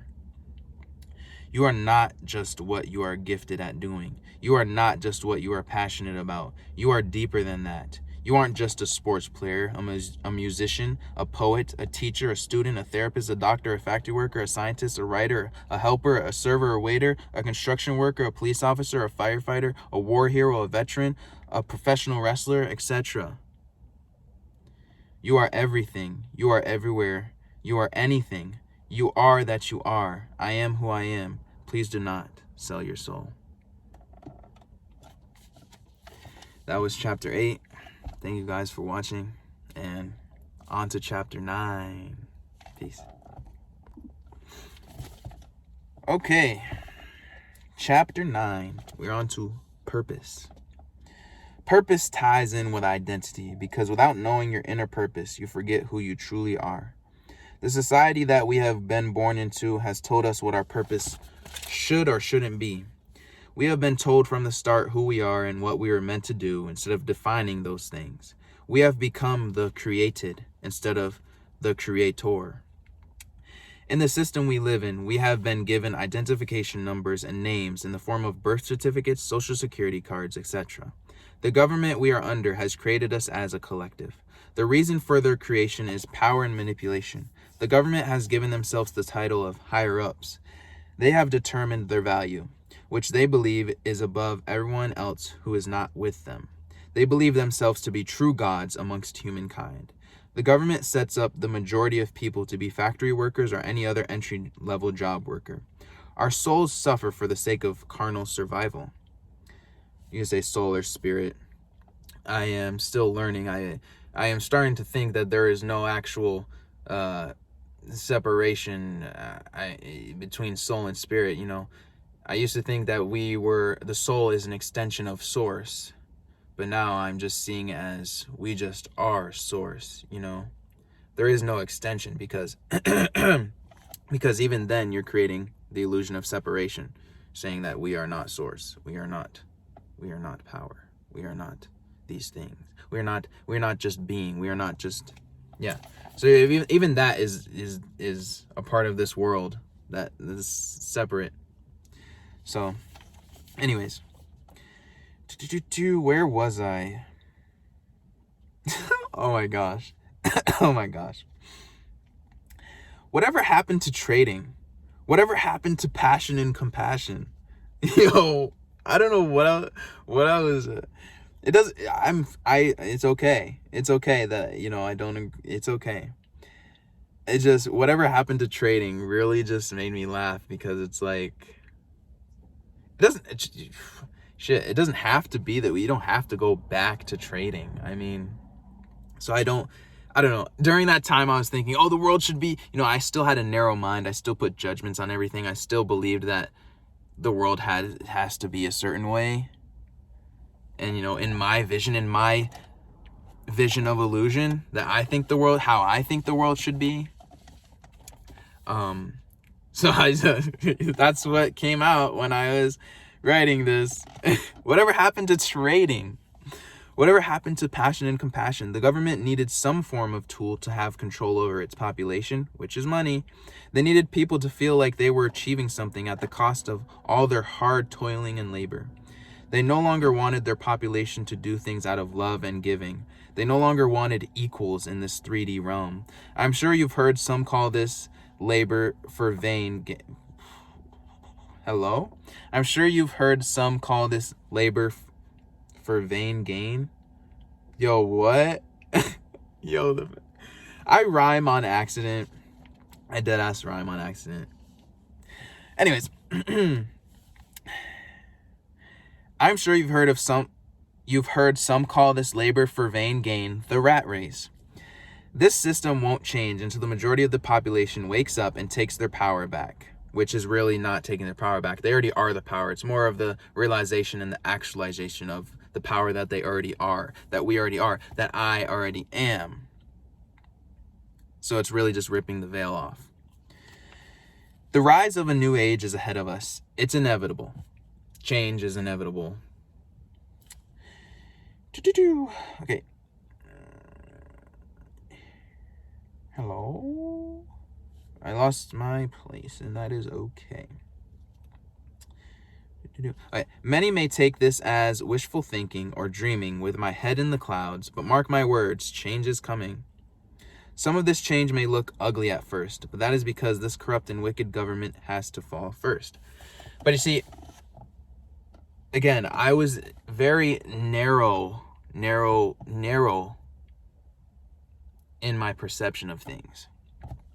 Now, I embrace them. Instead of judging them and perceiving them to be a certain way, I just am accepting and embracing them. And for taking them as they make me feel, which is a beautiful thing to even be able to feel in the first place. But yeah, when I say change, my see, I had a vision in my mind. Again, my projection onto the world, my vision, which people get disappointed when their vision doesn't come to be, or it doesn't come the exact perfect way, because we don't actually have any outer control. We only have what's inside of us. And so if it's to be, and I'm not saying don't dream, don't vision. I'm just saying don't rely on it. Don't rely on something outer to manifest your vision. There's nothing outside of you that will manifest your vision. None of it. It's nothing that's going to change out here. None of it. So if you're not seeing the change, it doesn't mean that your vision is not coming true. Because change in this world is just inevitable. Everything's always ever changing. And that's why you can't rely on it. You can only rely what's inside, and that will always be you. You can only rely on you, which is the great I am, which is the source, which is the breath of life, which is always the same and always has the power. You always are the power. You always are the resilience. You always are the kingdom.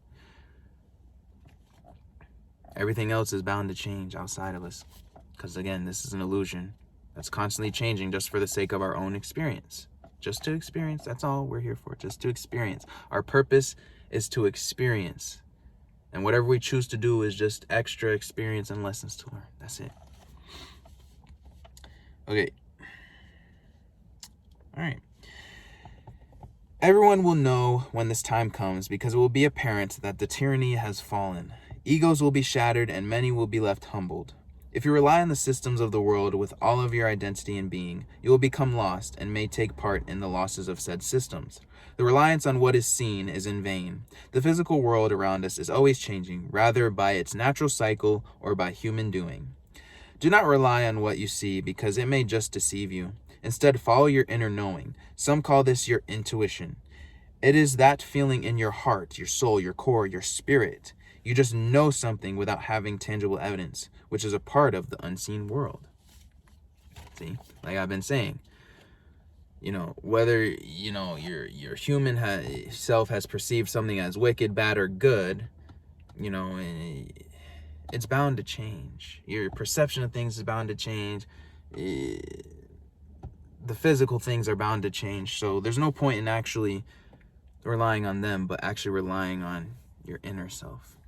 That's what I'm saying. Who decides my purpose or your purpose? I suppose it should be decided by one's inner knowing and truth, not the societal system that has been built long ago. Well, because I am a man, do I have to do hard labor while my partner stays at home? Think about it. You thinking that? Are you thinking that? Is that your perception? Which, again, no judgment here. I'm challenging you and questioning you and reflecting upon you. The things that we have created and that we believe to be, that we have placed judgments on, that we, has to be this way, has to be that way, instead of just accepting things, just letting things flow. Anyways. Hello. Do I have to be the provider who sacrifices their well-being to serve another? Nah. I just am. Some of this is just making me crack up. I love it. Do I have to be jacked and muscular? Do I have to be athletic? Do I have to dominate everything? No. If I was a woman, would I have to stay at home all the time and do house cleaning? Do I have to wear makeup? Do I have to submit to a man? Do I have to rely on someone else for my financial stability and safety? No. The answer is no. There is no have-tos. We've only created that illusion and accepted. We've only accepted these things because that's what we were born into. We think we are these things, but yet we're not.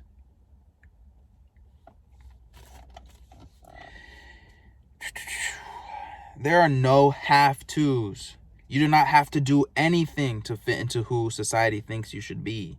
Everything that we know now was ingrained in our brains, our minds, the physical, and passed on from generation to generation. So stuck up in our minds and our perceptions instead of being in our hearts, what we actually are. We try to be something that we are not actually, But either way, regardless, whatever you choose to be, whatever story you choose to make up for your incarnation, your life, that's your experience. And either way, that's up to you. That's what you're going to experience. It's up to you. And I'm not saying it's good or bad. It's just up to you. We have been told, because you have inherited these traits, you must do this. And because you were born like this, you must have this role because it's only what's right. It's what you were built for. The limitations that these statements and deeply rooted beliefs come with are monumental. When these statements are believed, you not only limit yourself, but others as well. It ties into gender and how its definition has impacted society. Sometimes God, the divine, or the highest level of consciousness, or whatever you choose to call it, reminds us that we aren't here to define others' worth by their physicality. We aren't here to determine others' roles for them because of their physical attributes. Many say that they believe homosexuality or transgender lifestyles are wrong because they believe in procreation and that they do not want humans to go extinct. But what they fail to realize is that many cannot even procreate to begin with because their vessels were born differently than the standard vessel. Some are born with faulty eggs or sperm, which doesn't lower that person's value because their vessel and their being, their human being, I should say, doesn't determine their value. The spirit, which already is greatness itself, that created this whole thing, that's their value. They just are, and that's enough. So whatever they choose to do with this experience is what they have chosen to do. But we get so caught up in having to label things and label this as right or wrong that we forget that everything just is, and everything is an experience. Okay. All right. Let's see. Where was I? Some are born with disabilities, which aren't anything to look down upon. Some are born with both genitalia, which is not something to be frowned upon. So why focus on someone else's lawn when your own is torn up and dry? Why focus on someone else's three-dimensional character, avatar, or identity when you have your own? It is because you are afraid and need to control everything. You need to understand and know everything so that you can preserve yourself. Fear and self-preservation are the roots of these issues. Why be afraid of those who choose to be different or look down upon those who have no choice? If all human beings were meant to be the same physically, then God would make it that way. And this would not exist. Because then we would just be one. There would be no separateness. There would be no race. There would be no differentiation between peoples. There would be no peoples. So it is okay to be different. That's a part of the illusion. That's a part of the experience. But people don't have that perception. Okay. Where was I? Okay, I said that. Everyone in carnality is different, but we are all one through God, who is our spirit. Think of us as water that has been split into many different pieces, or droplets, whatever you want to call it. We all come from the same source, yet we are now separated under the illusion of separation. We all come from one source, making us one, yet in these human bodies, we are under the illusion of separation. We think we have all the control over what others choose to do, but we do not. God the great I, our spirit, has chosen to experience every sort of experience through our vessels, through the separation, through the illusion, through the dream, through the matrix, whatever you want to call it. The perceived good, bad, sad, ugly, beautiful, and special would not exist if God decided otherwise. The lower feelings, hate, sadness, depression, loneliness, etc., are all symptoms and conditions of the belief that we are in the separation from God. Sometimes we are given these things. I'm sorry. I'm not sorry. Guys, whenever I go for a run, which I did way before this, it messes up my lungs. Anyways, it's an asthma thing or something. I don't know. But anyways, I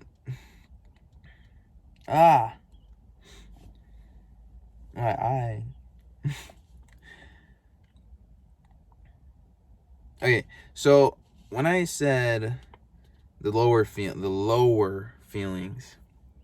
and when I say lower feelings, I'm meaning the feelings that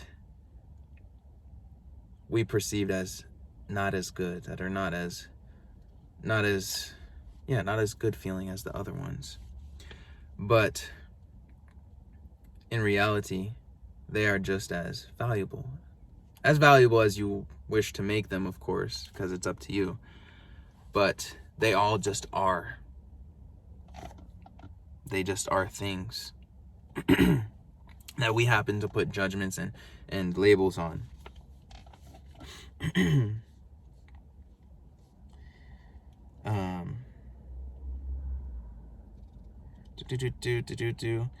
I said sometimes we are given these things to show that God is holding us up. The inner being, the inner spirit, the inner breath of life that we have is holding us up. It is the inner knowing that we are more than these feelings and that our purpose is bigger than the avatars that will keep us thriving.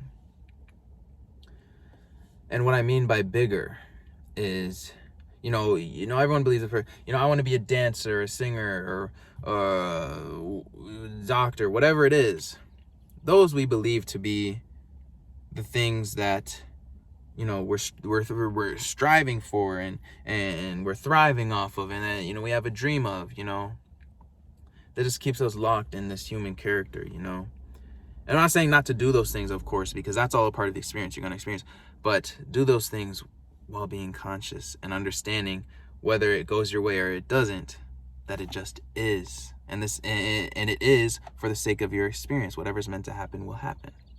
Whatever is not meant to happen will not happen. And that gives you a sense of peace.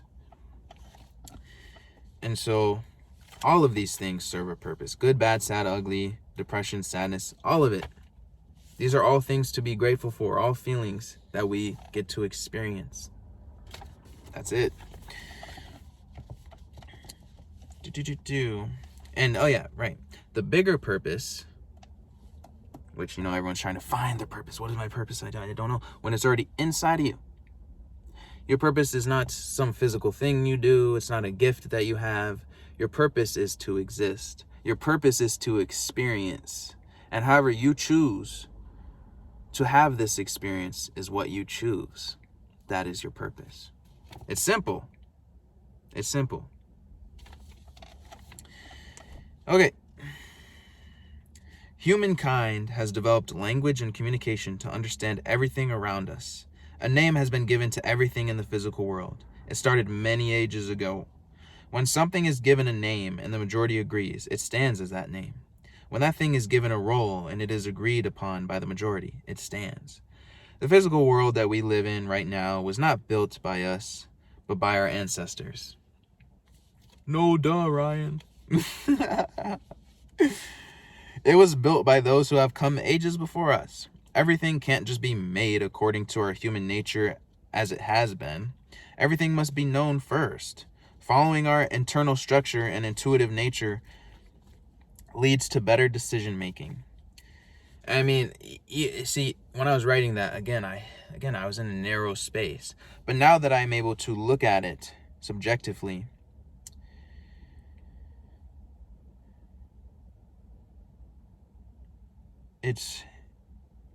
I see it way different. But again, perception. But still, I'm more open to it, and I just accept it, because how I see it, saying, oh, it can't be made according to human nature, it has to have better decision making behind it, all this and that. I don't see it that way. How I'm seeing it now is more of anything can be as you wish it to be. Whether you wish it to be sad, whether you wish it to have what we perceive as a bad outcome, whatever you perceive it as, who says it shall not be that way, right? If this truly is just for the sake of experience, which it is, then who says it can't be a certain way? So when I say, following internal structure, intuitive nature leads to better decision making for your internal, for what you wish to experience, of course, but not as a whole, because the whole it's never going to be exactly what you wish it to be. If you keep on trying to holding on to this hope that it will be, which I'm not saying holding on to hope is a bad thing either. It just is. You if that's part of your character, go ahead, hope. That's fine. What I'm saying is you'll just get burnt out, and you'll get, you'll just get trapped. You'll just get trapped and stuck in your mind instead of just being in your heart and just being, Now, I'm not saying not to have any, plans or any decision making, but to really just not rely upon it for your inner validation, for your inner structure being solid. So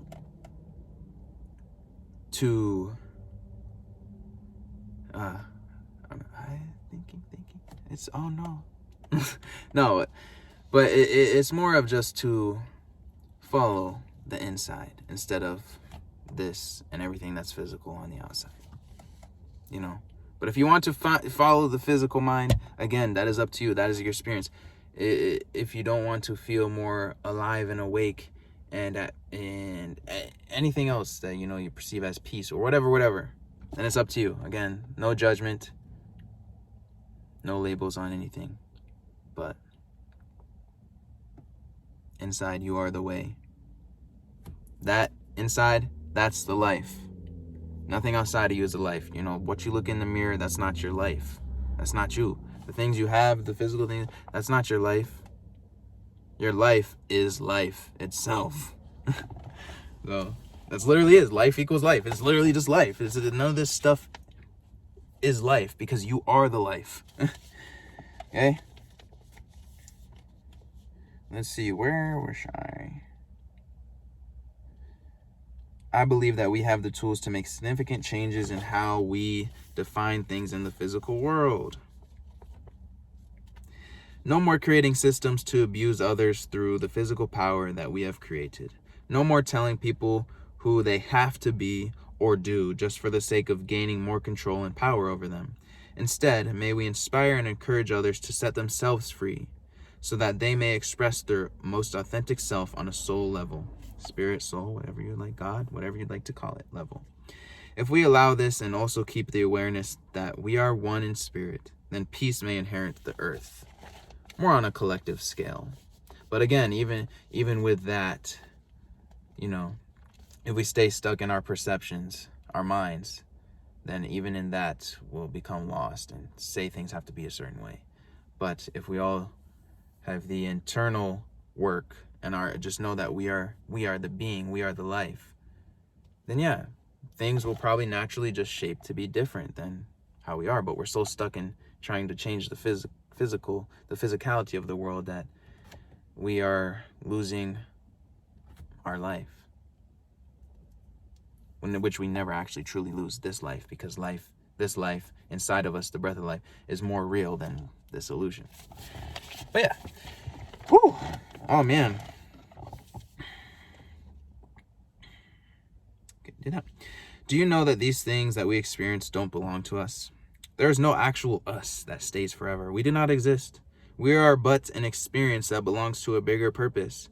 We are only but a speck of dust in the grand scheme of things. This is why we come and go. We live and then die, for it all contributes to the highest level of consciousness collective experience. Imagine a big ball of light. It contains all of the highest frequencies and vibrations that are of the unseen world. It is light itself. It is love, peace, happiness, joy, and compassion. And anything. Everything and anything. It is all. When one is created, meaning when we're in form, when form is created, it's like a small piece / ball of that everlasting energy. Maybe that small piece has more of the feminine nature of God, or maybe more of the masculine, or maybe both. Yet, God is more complex than masculine and feminine traits, which separates, which again is another thing that we put labels on and make us separate from each other, when indeed they are not. They're only separate in this world because we're outside of each other. Females and males are outside of each other, but united under God, they are one. And that's the truth. Whoa. That was cool. I like that. Anyways, the life path, journey, etc. is all curated by God, meaning I, the life breath. Then it is put into a vessel that is to be born into the world. See, even that I feel like, put into a vessel to be born into the world.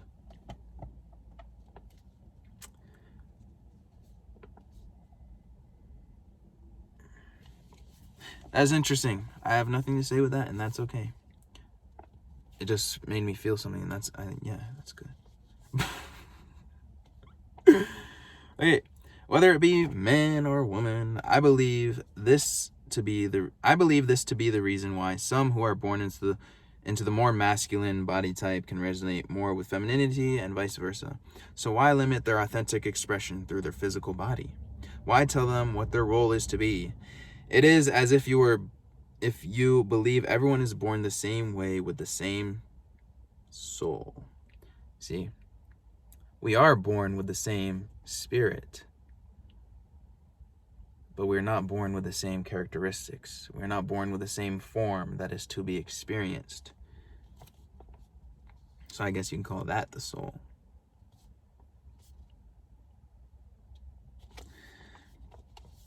If that were the case, there would be no difference in our expressions through our physical bodies. Everything is neutral until we give it value or importance. If we hyperfixate on the physical world and how we have to change it, then we will burn ourselves out and continue in our old ways. If we become still for a moment and realize everything is done from within to reflect the change in the without, then we will have peace and all other higher feelings present. I think this is actually the longest chapter, it seems. We almost there, guys. Another piece that adds to the physical expression is past life experiences.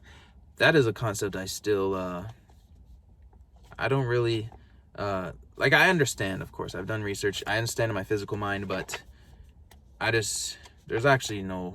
have no understanding. I don't need to know the why. I don't have to know the past lives or whatever, you want to call it. I just am. Okay, but anyways, when I was in this moment, which is of the past, which doesn't exist anymore, this is what I wrote. So I'm taking it for what it is, reading it out and reflecting upon it, back to you and back to myself. But yes, is past life experiences. Yes, it is true. We have lived many lives. Some souls have lived more lives than others. How do we explain child prodigies? How do they know so much at such a young age without a fully developed physical brain? I believe this is due to their past life experience, or maybe it's something else, contractually amongst the unseen world. There have been cases where children can recall their own family's history, leaving their ancestors speechless. There is more going on than what the physical eye meets. Do not fall to your ego. Yeah. Do not fall to your ego. See, that it's like I said, that's like a rule. Do not fall to your ego. When it's like, if I fall to my ego, it's like, what can I do about that? Like, You know, it's like, it's more of not a do not, and it's more of just accept your experience and learn and grow from it. You know, it's more of that, you know, whatever you define as growing, because again, that is another perception. So it's a lot of, you know, this world is just perception, man. It's just illusion. It just is, you know, we just here. Anyways, where was I? Anyways, lesson. Perfection is not being asked of you. You will fall and meet many challenges. You may feel inadequate and down at times, but do not allow those feelings and challenges to be your identity. Remember that you are more than those things. You are more than the outer world and body that you see. Your purpose in this world does not depend on the world. It depends on your inner knowing, your inner being, which is you. It depends on what your soul's truth is. Roles and purposes go deeper than sexual orientation or gender identity. Purpose goes deeper than societal norms and definitions, which are always ever changing. Do not conform to the world systems that you have been born into, but be the change. Be the reflection of all things that make you who you are inside. Let your light and soul purpose flourish. Please don't get caught up in the have-tos ordered by the current world systems. Hold hope that the systems are changing and that one day we will have fully implemented heaven on earth for each of us.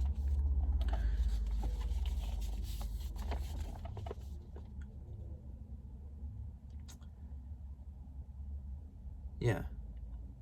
And again, that hope, I believe, has to be a reliant hope on the inner structure more than the outer world changing, because you're relying on other, you know, reflections of yourself, other forms to change, then you might just be left disappointed. But either way, it's fine to hold on to hope, you know, whatever.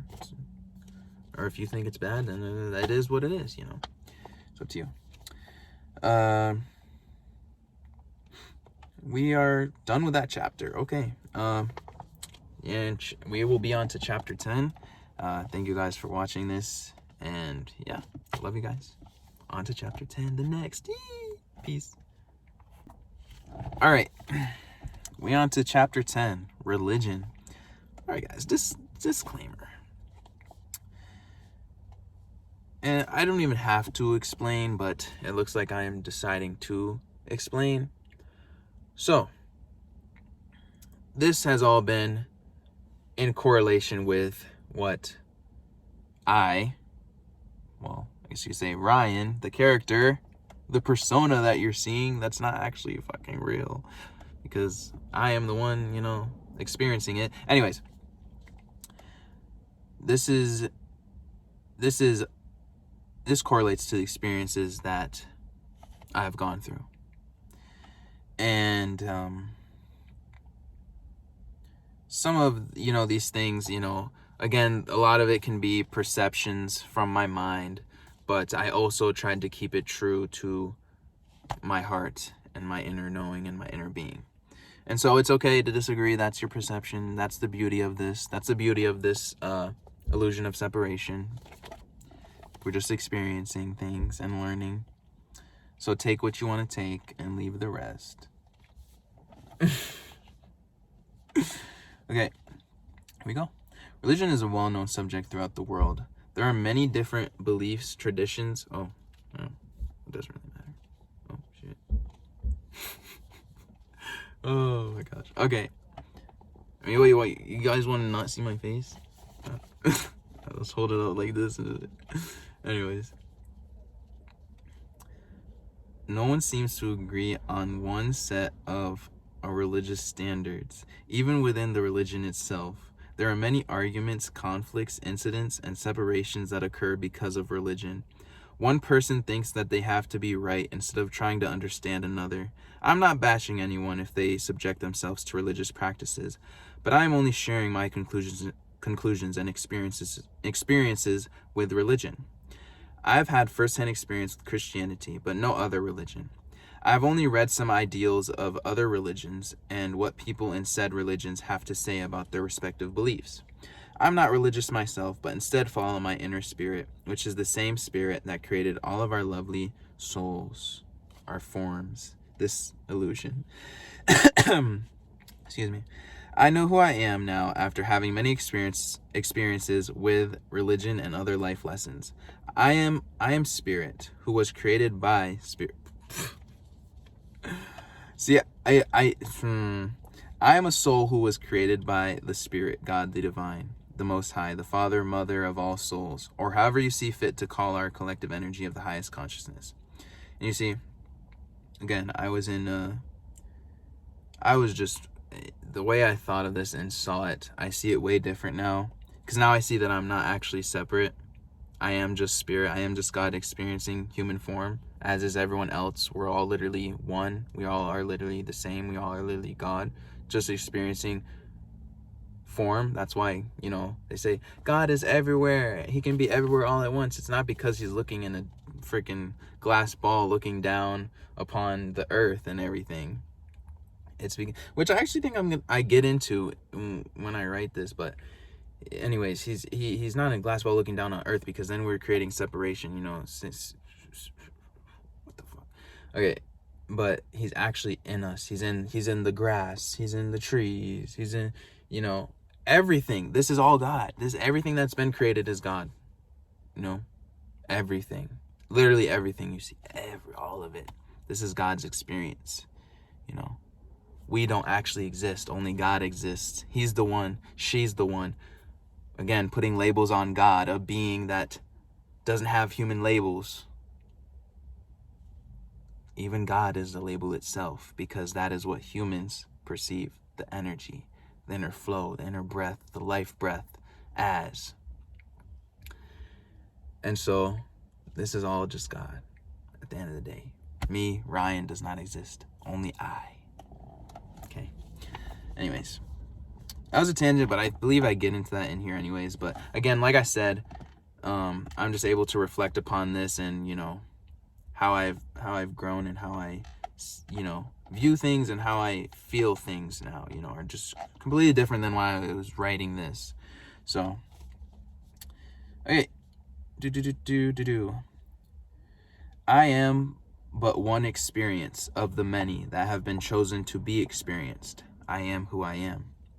Religion has been used to divide and conquer many parts of the world. The written words of books have been used for men, specifically men of Caucasian descent, to take control of any population that was not exposed to said texts. These men acted in abusive manners for the sake of control and power. They used the tool of fear through condemnation of anyone to oppose their order. One prominent example of religion is Christianity. Christianity was big amongst the Roman Empire, and the emperor of the year 306 to 337 CE, Constantine, saw it as a tool to take even more control over the population. He formulated the Bible, and whatever was stated in said Bible was indisputable. Constantine would go to great lengths to put an end to challenges against the words in the Bible. He would kill and exile many for the sake of the Christian religion. Christianity is very popular in America, and it's only growing more popular. Many of America's laws, rules, and values are based on Christianity, based on or around. Hell, the Pledge of Allegiance I thought I was talking about the concept of hell for a second. But no, I'm like, how someone's just like, hell, even that's like, blah, blah, blah. They use hell just like, yeah. Hell, the Pledge of Allegiance puts us under God. How is it that we are pledging to a flag but saying that we are under God? Also, the dollar bill says, "In God we trust." Yet the government has built a system where we chase after money as if it is God. We depend on money to have a living space, food, water, clothes, and other essentials. Religion has been used as a means of hiding one's motives, especially those in the government. Churches are one of the biggest business places in the world.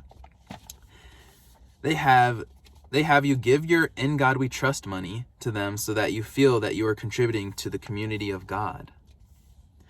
Little did we know that we are God, that God is literally us, the breath that's in us, the one. And we are all experiencing this. And we're under the illusion of separation, but That's why we were chasing something outside of ourselves. They set up a system where we're chasing a power outside of ourselves that actually isn't outside of ourselves. And that's what Jesus was trying to teach. The kingdom of heaven is inside of you.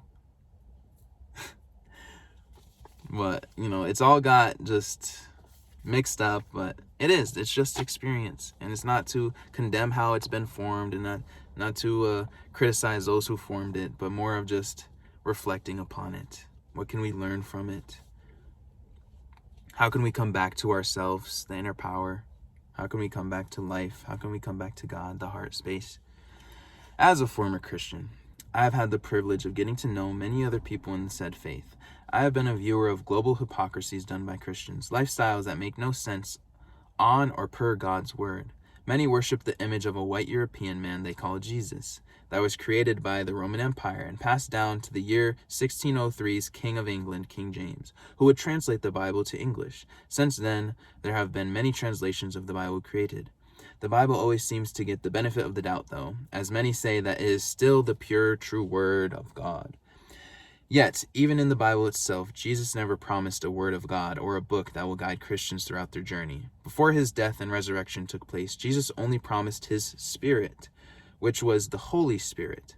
Jesus' disciples never ran around with a Bible and preaching it to others. Their modern-day Bible was a book named the Torah, which is of the Jewish religion. Jesus was Jewish himself and used the Torah to prove God's arrival on earth through him. He knew the ins and outs of the Torah so that he was able to use its text to convey that God was not found through religious practices and traditions, but through the heart, the soul, spirit. The group known as the Pharisees, which were high priests and religious leaders in the Jewish religion, were against Jesus' ways because he was dismantling their hypocritical actions. The Pharisees used their religion and book to feel above and condemn others who did not take part in the Jewish religion. Jesus saw through them and called out their hypocrisies among many. He honored the Jewish religion, yet taught people another way that would truly allow them to live freely without the burden and religious constraints. This way of living was known as living by the Spirit. Living by the Spirit entailed that one would go within and find heaven, which is them, so that heaven could manifest to the outside world. It was doing the inner work so that the light of God would shine upon the earth. Following the Spirit meant that one would follow the instincts, voice, and knowing of the inner spirit, God, instead of following the lusts of the flesh, which led to destructive patterns. As I mentioned before, Satan is not an actual being, but things that further the concept of separation. Things that lead us away from going within. God is not a being that is looking down upon humans, but the highest level of consciousness and energy that created our souls experience. In layman's term, you can refer to God as a big ball of light or energy that flows through all living things because it is life itself. It is life itself. The only thing that is real and exists here is God. That's it. All these other things, the plants, the animals, us, we are the illusions. We are the experiences. We are the reflections. We are the sons and daughters of God. Everything has been misconceptualized, I guess you could say, even though concepts are still of the mind. But anyways, we are not separate from God. We are God. Our fleshly desires and pleasures are due to our human vessel's mind and its ego. See, I just try to cut that out because it's just our human vessel. Like, the ego is not separate from the human vessel. Anyways, which combats with our inner spirit and its pureness. Jesus fasting and being tempted by the devil was a fight between his inner spirit, who he was, and his physical being, his physical vessel. His flesh was telling him to self-preserve so that he may continue in his earthly life. His spirit was telling him to let go of the physical realm so that he may be more connected to the spiritual/unseen realm of divine consciousness, which he was. When Jesus mentioned himself dying and then resurrecting, he was referring to one's ego being put to death, or the ways of the flesh, whatever you call it, the being trapped in one's human ways, what being put to death, so that they may be resurrected into true life, which is through spirit, the essence, the being that we actually are. This is actually what it means to be born again, as Christians refer to it. However, they seem to have misconceptualized what it means to be born again. Christians believe that the first step to being born again is through physical means. The first physical step is through baptism. This is where one vows to God that they are ready to be born again, and then they are dunked into water to let their physical body be purified. The human body will never truly be forever pure. Then the next step is to pray to God and ask to be born within. The issue with these things is that they rely on outer circumstances, making one go without instead of within. Human nature will always be a part of us as long as we are in these vessels. So there is no actual everlasting purification of one's body. This body it will never be ready. There's nothing outside of us that's coming to, the rapture, whatever you want to call it. The rapture is everything that happens within you. Is the actualization, the realization that you are God, that you are spirit, and that you are not separate. That is how you access heaven. All right.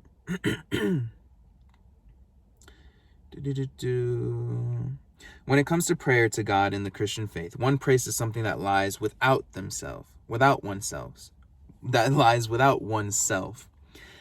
as if God is looking down from heaven. So it is believed that one is powerless within oneself when God is absent on the without, being due to their sins or wrongdoings. When one believes heaven or God is outside or above us looking down, they are claiming that the Spirit of God is not inside of us, is not us. Even in a certain book, I guess the book of Thomas that was removed from the official Bible, Jesus says to Thomas, the kingdom of heaven is inside of you. So knowing that again refers to everything that's inside of us. We already are the kingdom of heaven. If the kingdom of heaven is inside of us, we are the kingdom of heaven. God is inside of us. We are God. That's what we are. We are not these things. But yet, the way these religions have been set up is to chase things outside of us, like God's outside of us, veiling our own power, But Jesus, he was fully born, as it says in the Bible. His power was unveiled. He knew he was the power. He knew he was the kingdom. He knew he was God, and he knew that his vessel was a son of God, just having an experience. And so that's why he was able to freely do miracles and all this, because he was one with spirit. Okay. However, Jesus was an advocate for heaven and the Spirit of God being inside of us. All of our power lies within ourselves. We are the power. God lies within and heaven lies within. Heaven is not a place of golden steps, roads, but a place of divine energy. This divine energy is unconditional love, light, peace, joy, happiness, etc.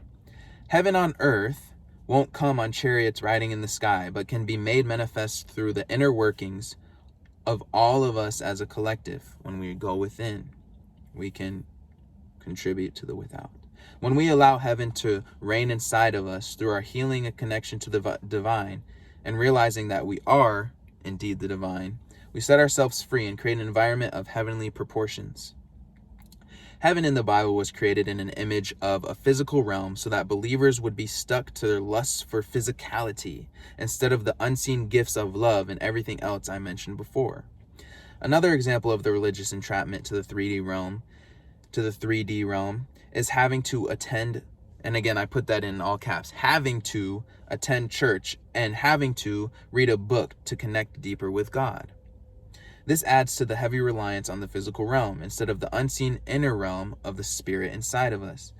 I am not bashing on the Bible, churches, or anyone who follows the religion, but giving another perspective and challenge to certain beliefs. I most certainly don't believe that the Word of God should be taken to the extreme, especially without a clear understanding of what is being said. There are too many interpretations that cannot be agreed upon in all the denominations of Christianity. Yet they miss the simplicity of it all. 1 John 2:15, which is paraphrasing, do not love the things of the world or love the world itself, is a good example of what can be taken to the extreme and cause harm if not understood. What is to be understood is that it is okay to experience the many different things that the world has to offer and to enjoy them, but one shouldn't allow the things of the world to be or formulate their identity.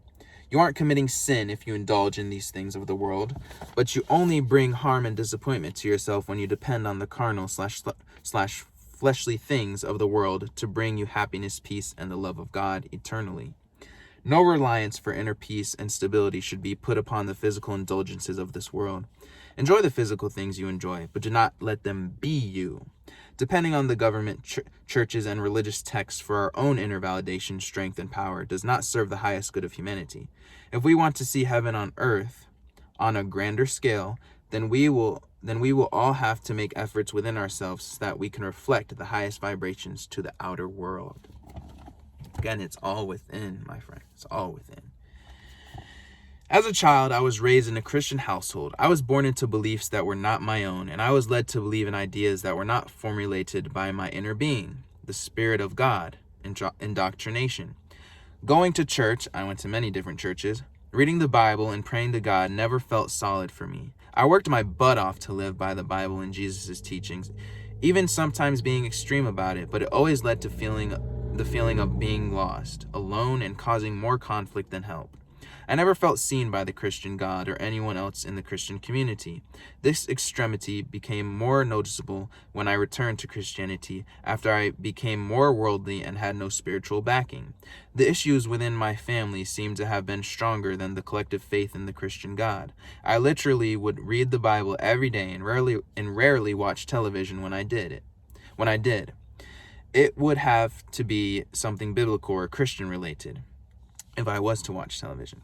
I even rarely ate at all because I would go to the extreme when it came to fasting. I was left with no true peace, yet I claimed that I had it because I truly convinced myself that I did, which is a perception of the mind. It's really good when you're constantly reading a book, and you truly believe it.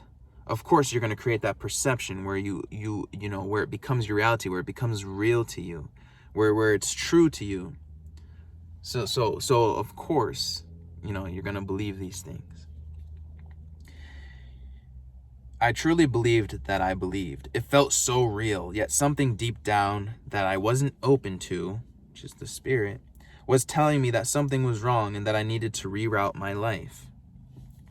That feeling of something trying to nudge me in a better direction became more prominent after I believed that God called me to move to a random location, which happened to be Delaware.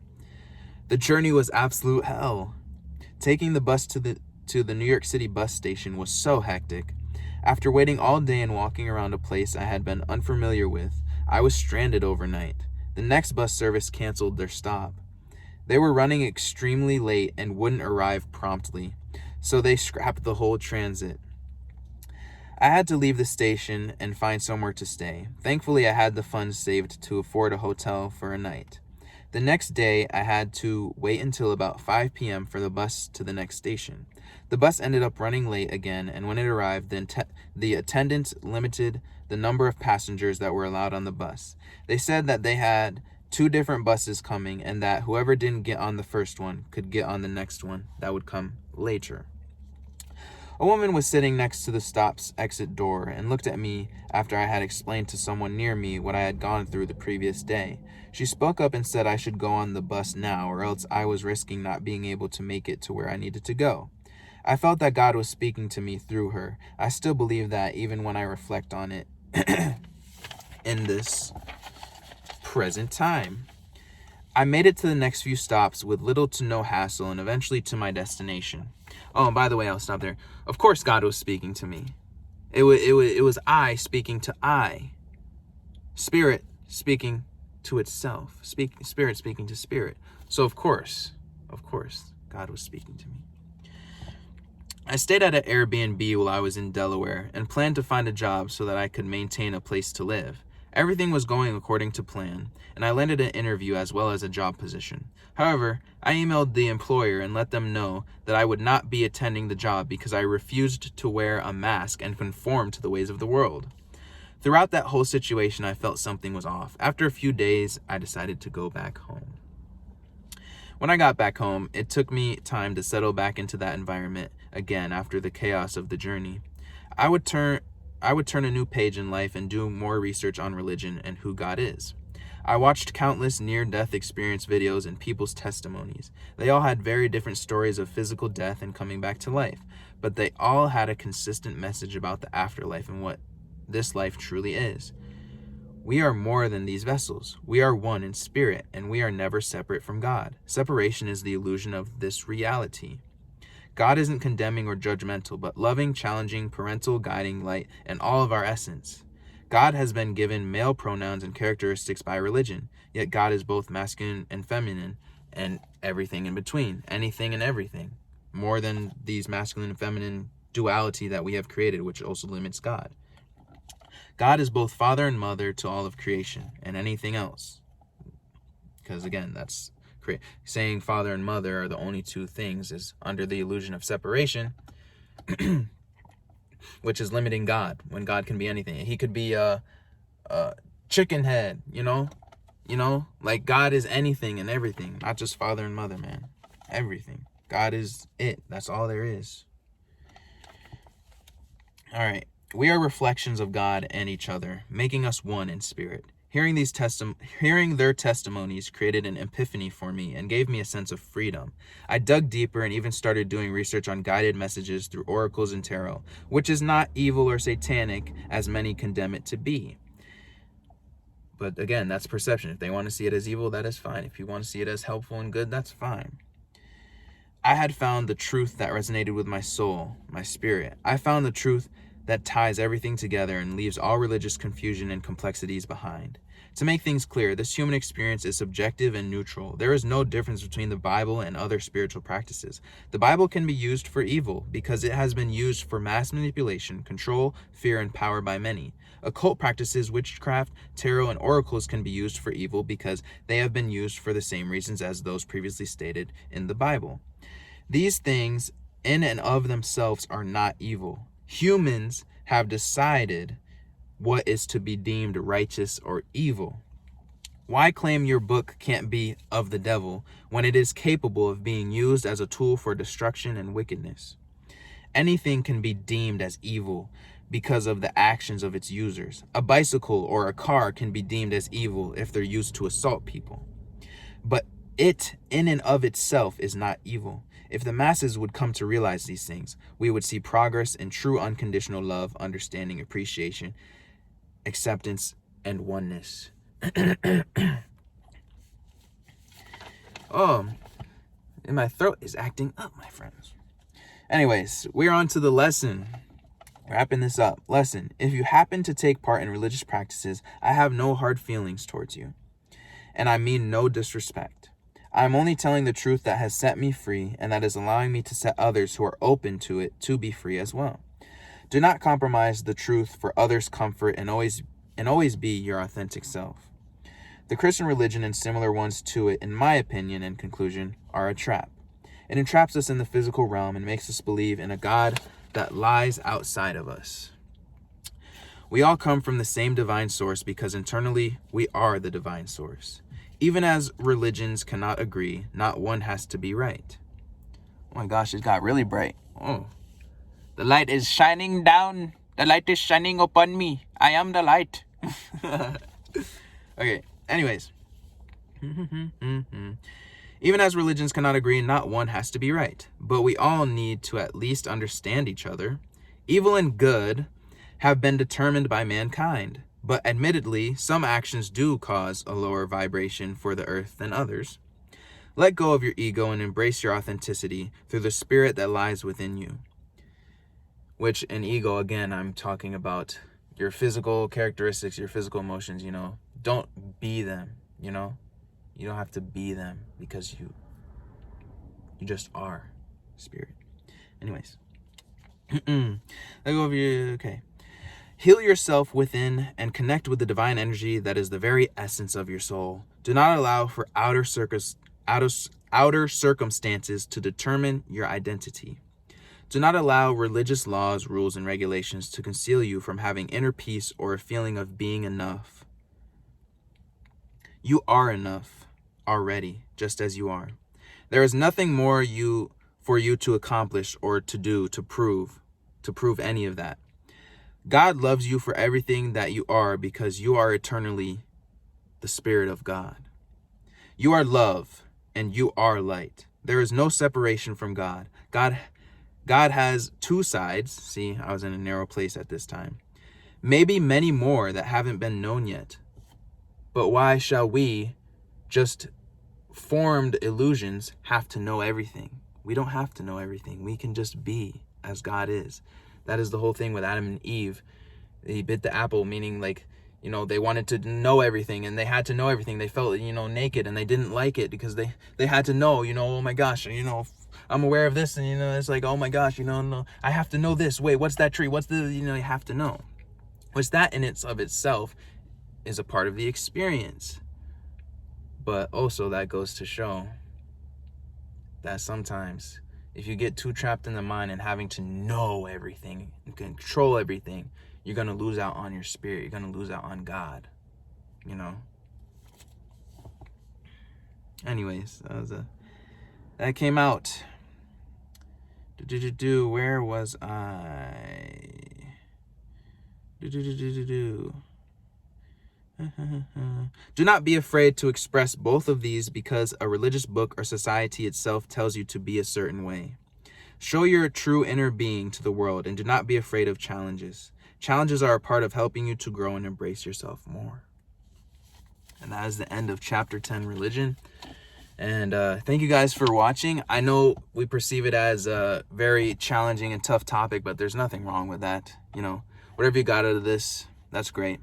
I'm only here to encourage and inspire for you to go back to yourself, spirit.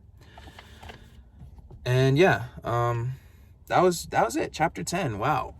My body is feeling it.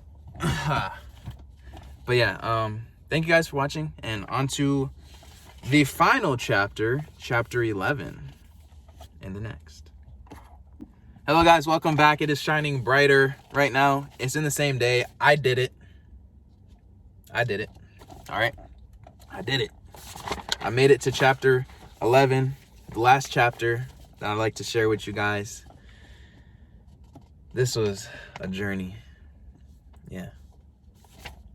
I felt all the feelings, discomfort because my back, just great.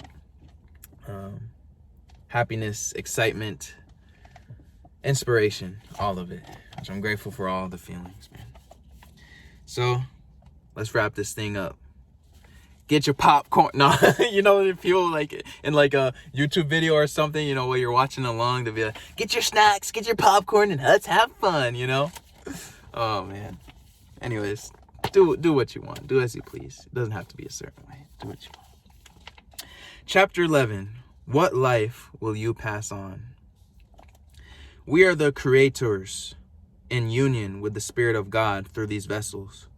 We are the authors of our journeys, even when the world throws us curveballs. We have the power to choose our destiny. Are you willing to do the inner work? Are you ready to reflect the highest vibration upon the world? The next generation needs our cooperation. As I've stated before, the power of God, the divine, the highest level of consciousness lies within you. It is you. You may get caught down in the three-dimensional realm at times, but just remember that your physicality does not determine your inner worth, value, and strength. I've created an analogy to express the paths that people may choose. It illustrates the journey from darkness to light. We have a choice. Will we stay the course to embrace the light within and be on our divine path, or will we love our carnal ways and continue to live in darkness, identifying ourselves as physical beings alone? The analogy I've created is called the tightrope. The tightrope analogy. There is one side of a mountain that leads to a dark tunnel, and the opposite side leads to a tunnel of light. The two sides have a huge gap in between them, and the only way to cross it is by a tightrope that is tied down, connecting them. Imagine the goal is to cross the tightrope from the side that holds the dark tunnel to the side that holds the light tunnel. A person who is in a low frequency or vibration sees the light and makes it across the tightrope because they refuse to give up and believe themselves to be worthy of overcoming challenges, as well as seeing themselves worthy of divine blessings. In other words, even if they are feeling things, in a low vibration, these human whatever, they still they come to a realization that they are the divine blessings, that they see, like again, like I said, some of these things I would tweak. I would tweak some of the things I said because, again, I was different. I was different then, and now I am new.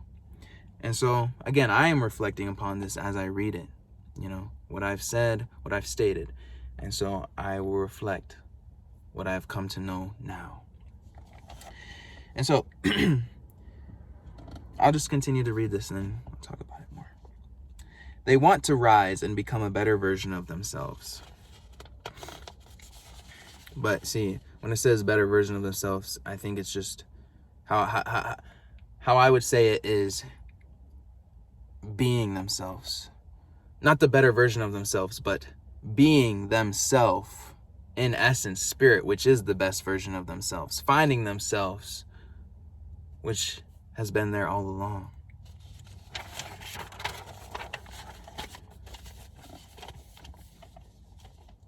Another person who is in a low frequency believes themselves to hold little to no value or worth. They depend on what they can see in the physical circumstances to determine their steps, and do not have faith in their intuition, instinct, gut feeling, and their spirit within to guide them. They begin to cross but give up on themselves and trust the process right before they give up on themselves and trusting the process right before they are about to make it to the other side. They allow their fears, anxieties, and doubts to take over and to be them. They stumble on the rope and fall. They are hanging on and looking up at the side that holds the light tunnel. They reach out once, but then don't try again because it is too hard of a challenge. A hand reaches out and helps them up. The person enters the light tunnel, but doesn't feel worthy of it. They see an exit and decide to go through it. The exit leads back to the dark tunnel from which they originally came.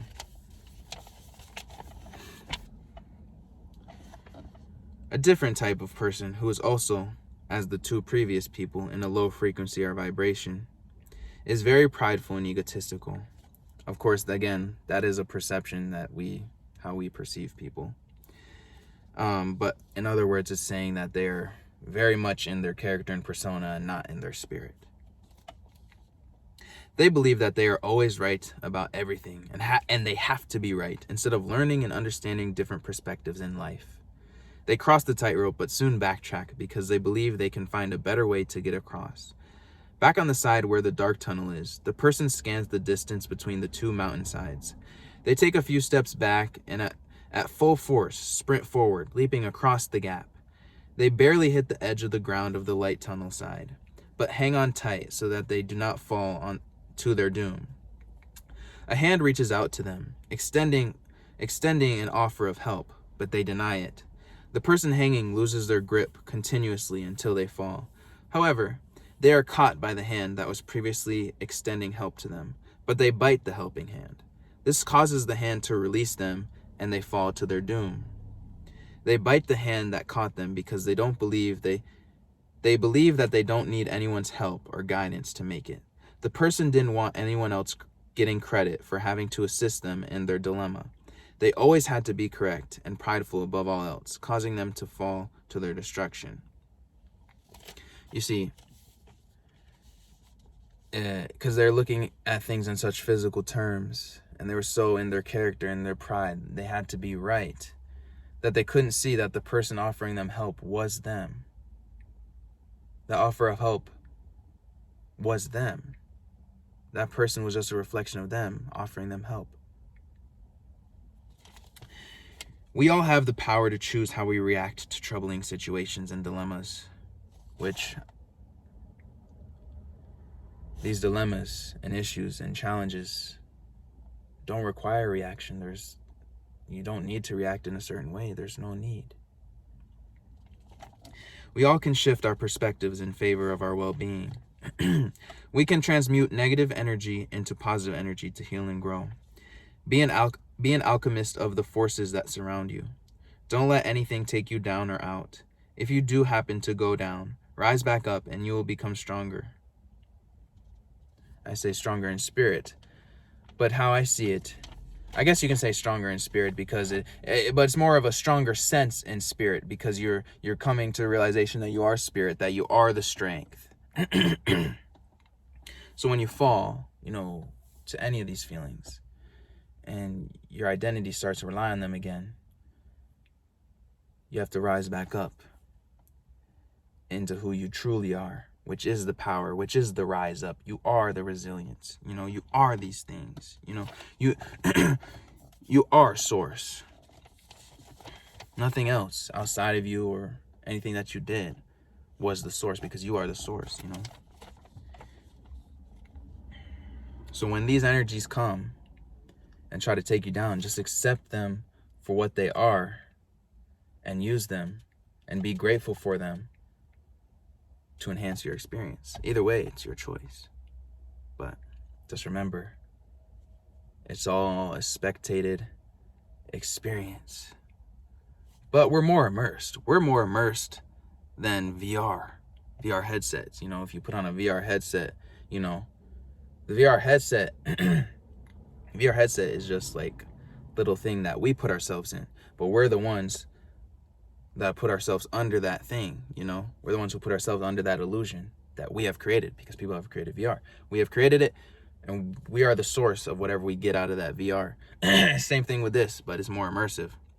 God is the source. God is a spirit. God is who we actually are.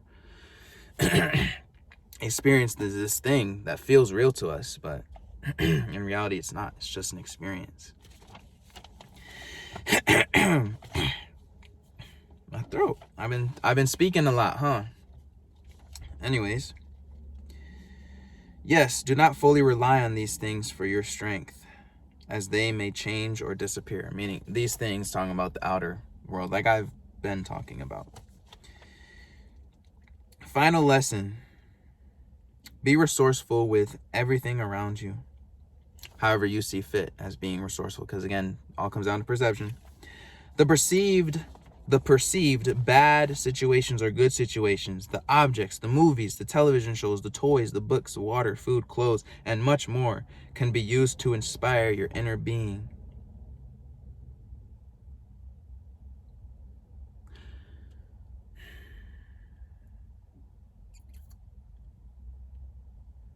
See, that in and of itself was a contradiction and paradox. I mean, everything in this world is a paradox. Everything contradicts itself.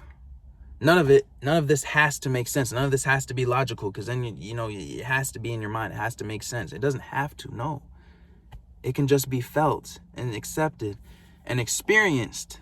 And so, even with me having typed that, I am disagreeing, for I have found a new way. I have found the way. And so I like that, because even what I've said before, I can reflect upon and grow from. Yes. However, like I have been repeating, do not be these things. See. Okay. Yeah, I like where this is going. Maybe it was premature for me to go on that tangent. It's okay. Because you are not these physical things. And everything you do for the greater good of humanity as a whole. But again, doing things for the greater good of humanity as a whole comes down to perception, because someone can literally, hurt somebody else and be like, I'm doing it for the greater good, kill someone and be like, I'm doing this for the greater good of humanity, because that's how they perceive it. So, if anything, be authentic and see things from your spirit, because that's where you actually are.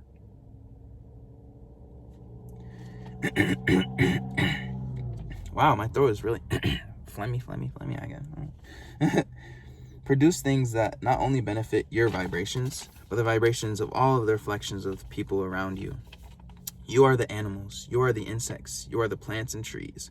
You are the bugs. You are the reptiles. You are God. God is you. You are them. They are you. I am who I am. You are who you are. God is who God is. This is all God's collective experience. We are merely reflections of God's creativity. Humanity doesn't truly exist, but life itself, love, happiness, peace, joy, compassion, and light, which is all light, this is all life, they do exist. Those are the things that truly exist. We are all one.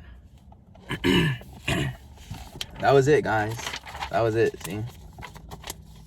See, and I said like rough draft number 2 because I had another one, but it was printed way more. This one I did like, I did like back and front. I printed out back and front because, that was a journey. Yeah, but I just printed those out front and back just because at the time I did. Before that, I printed out, waste more paper. Yeah. So it was a lot more pages than what that is. Rough draft number 1 had a thick because I didn't do double-sided. Anyways, I'm at the park. It's a beautiful day. I think I'm going to enjoy it a little bit. Yeah. But yeah, it was nice sharing this with you guys. That was chapter 11. So the question is, what life will you pass on? We're all one, man. And I've been grateful to share my story to whoever sees this, 1, 2 people, whatever, however it's supposed to be, will be. And I am just grateful to have been able to share this and overcome my humanity and be in the spirit and follow my passion. So yeah, thank you guys for everything and for watching this, listening to it. I'm merely a reflection of you. You are a reflection of me. And we are one. Thank you. Peace out.